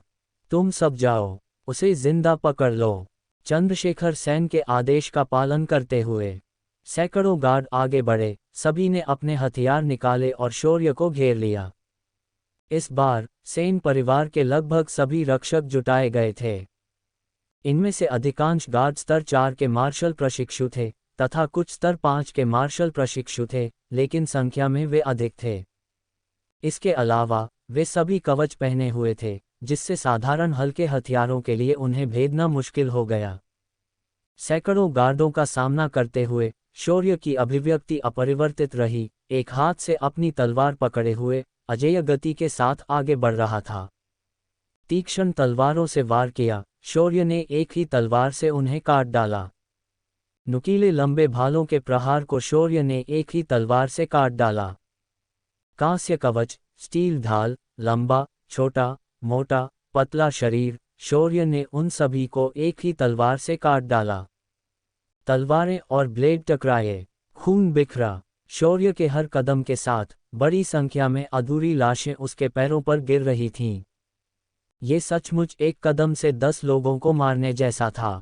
शौर्य अपने दुश्मनों की लाशों के ऊपर से गुजरता रहा, जिससे मुख्य हॉल की दूरी लगातार कम होती गई। जब तक वह मुख्य हॉल के सामने पहुंचा, उसके पीछे सड़क पर अनगिनत टूटे हुए अंग और शव पड़े हुए थे। खून नदी की तरह बह रहा था। हर कोई अपनी रीढ़ की हड्डी में ठंडक महसूस करने से खुद को नहीं रोक सका। सैकड़ों पहरेदार उसके सामने हवा की तरह खड़े थे, कोई प्रतिरोध नहीं कर रहे थे, उसकी प्रगति को जरा भी रोकने में असमर्थ थे। ये शक्ति कितनी भयावह थी! तुम भी जाओ, तुम सब एक साथ। शौर्य की ओर जियो बेटियन की नज़र में आखिरकार डर का भाव आ गया। उसने तुरंत सभी उपयाजकों और उपस्थित बुजुर्गों से कहा। चंद्रशेखर सेन के आदेश का पालन करते हुए सेन परिवार के सभी उपयाजकों और बुजुर्गों ने एक के बाद एक कार्रवाई की। डीकन अधिकतर 2 सितारा मार्शल आर्टिस्ट के स्तर के थे, जो 2 सितारा और 3 सितारा के बीच थे, और सभी बुजुर्ग 4 सितारा और 6 सितारा मार्शल कलाकार थे। मरो, बच्चे! 3 सितारा मार्शल कलाकार के स्तर का एक उपयाजक अपनी तलवार उठाए शौर्य के सामने आया, बस एक मार्शल कौशल को उजागर करने के लिए। शौर्य ने देखने की भी जहमत नहीं उठाई। बस एक लहर, एक तलवार की रोशनी चमकी। इससे पहले कि डीकन कुछ प्रतिक्रिया कर पाता, उसे 2 टुकड़ों में काट दिया गया। एक ही समय पर 4 सितारा मार्शल आर्टिस्ट के स्तर का एक बुजुर्ग व्यक्ति बगल से नीचे आया और सीधे शौर्य के सिर पर तलवार से वार किया। मुझे वह रहस्य बताओ जो तुम छिपा रहे हो, और मैं तुम्हें छोड़ दूंगा। इससे पहले कि वह बोलना खत्म करे, शौर्य ने एक और तलवार से हमला किया। एक क्षणभंगुर तलवार की छाया चारों ओर चमक उठी। ये बुजुर्ग अभी भी हवा में लटका हुआ था जब तलवार की छाया से उसकी कमर आधी कट गई। शौर्य ने बिना रुके तेजी से सीढ़ियों पर कदम रखा। उसने उन लोगों की ओर देखा भी नहीं जिन्हें उसने मार डाला था। 5 सितारा मार्शल आर्टिस्ट के स्तर के 3 अन्य बुजुर्ग एक साथ शौर्य के सामने उतरे। यहाँ घमंडी मत बनो, इससे पहले कि वे बोलना खत्म करें, शौर्य ने एक हाथ से तलवार लहराई। जो मुझे रोकते हैं वे मर जाते हैं। एक भयानक तलवार की ऊर्जा पंखे के आकार में आगे बढ़ी। स्विश! इससे पहले कि वे अपनी बात पूरी भी कर पाते, तीनों बुजुर्ग तलवार की शक्ति से कमर के आधे हिस्से में कट गए और खून पीछे की ओर फैलने लगा। तीनों बुजुर्गों के पीछे की दीवार भी एक साथ बीच से काट दी गई। यहाँ तक कि 2 भार वहन करने वाले खंभे, जो 2 लोगों के गले लगने के लिए पर्याप्त मोटे थे, उस क्षण में भयानक तलवार की ऊर्जा से कट गए। इस समय शौर्य वध के देवता की तरह था। यदि देवता उसका मार्ग रोकते तो वह उन्हें मार डालता, और यदि बुद्ध उसके मार्ग में आते तो वह उनका वध कर देता। जो कोई भी शौर्य को रोकता, वह उसकी तलवार के नीचे भूत बन जाता। एक तलवार, ये हमेशा एक ही तलवार थी। चाहे वे 3 सितारा मार्शल कलाकार हों, 4 सितारा मार्शल कलाकार हों, या 5 सितारा मार्शल कलाकार हों। शौर्य की नज़र में इसमें कोई अंतर नहीं था। सिर्फ एक तलवार। वे सभी तुरंत मारे गए।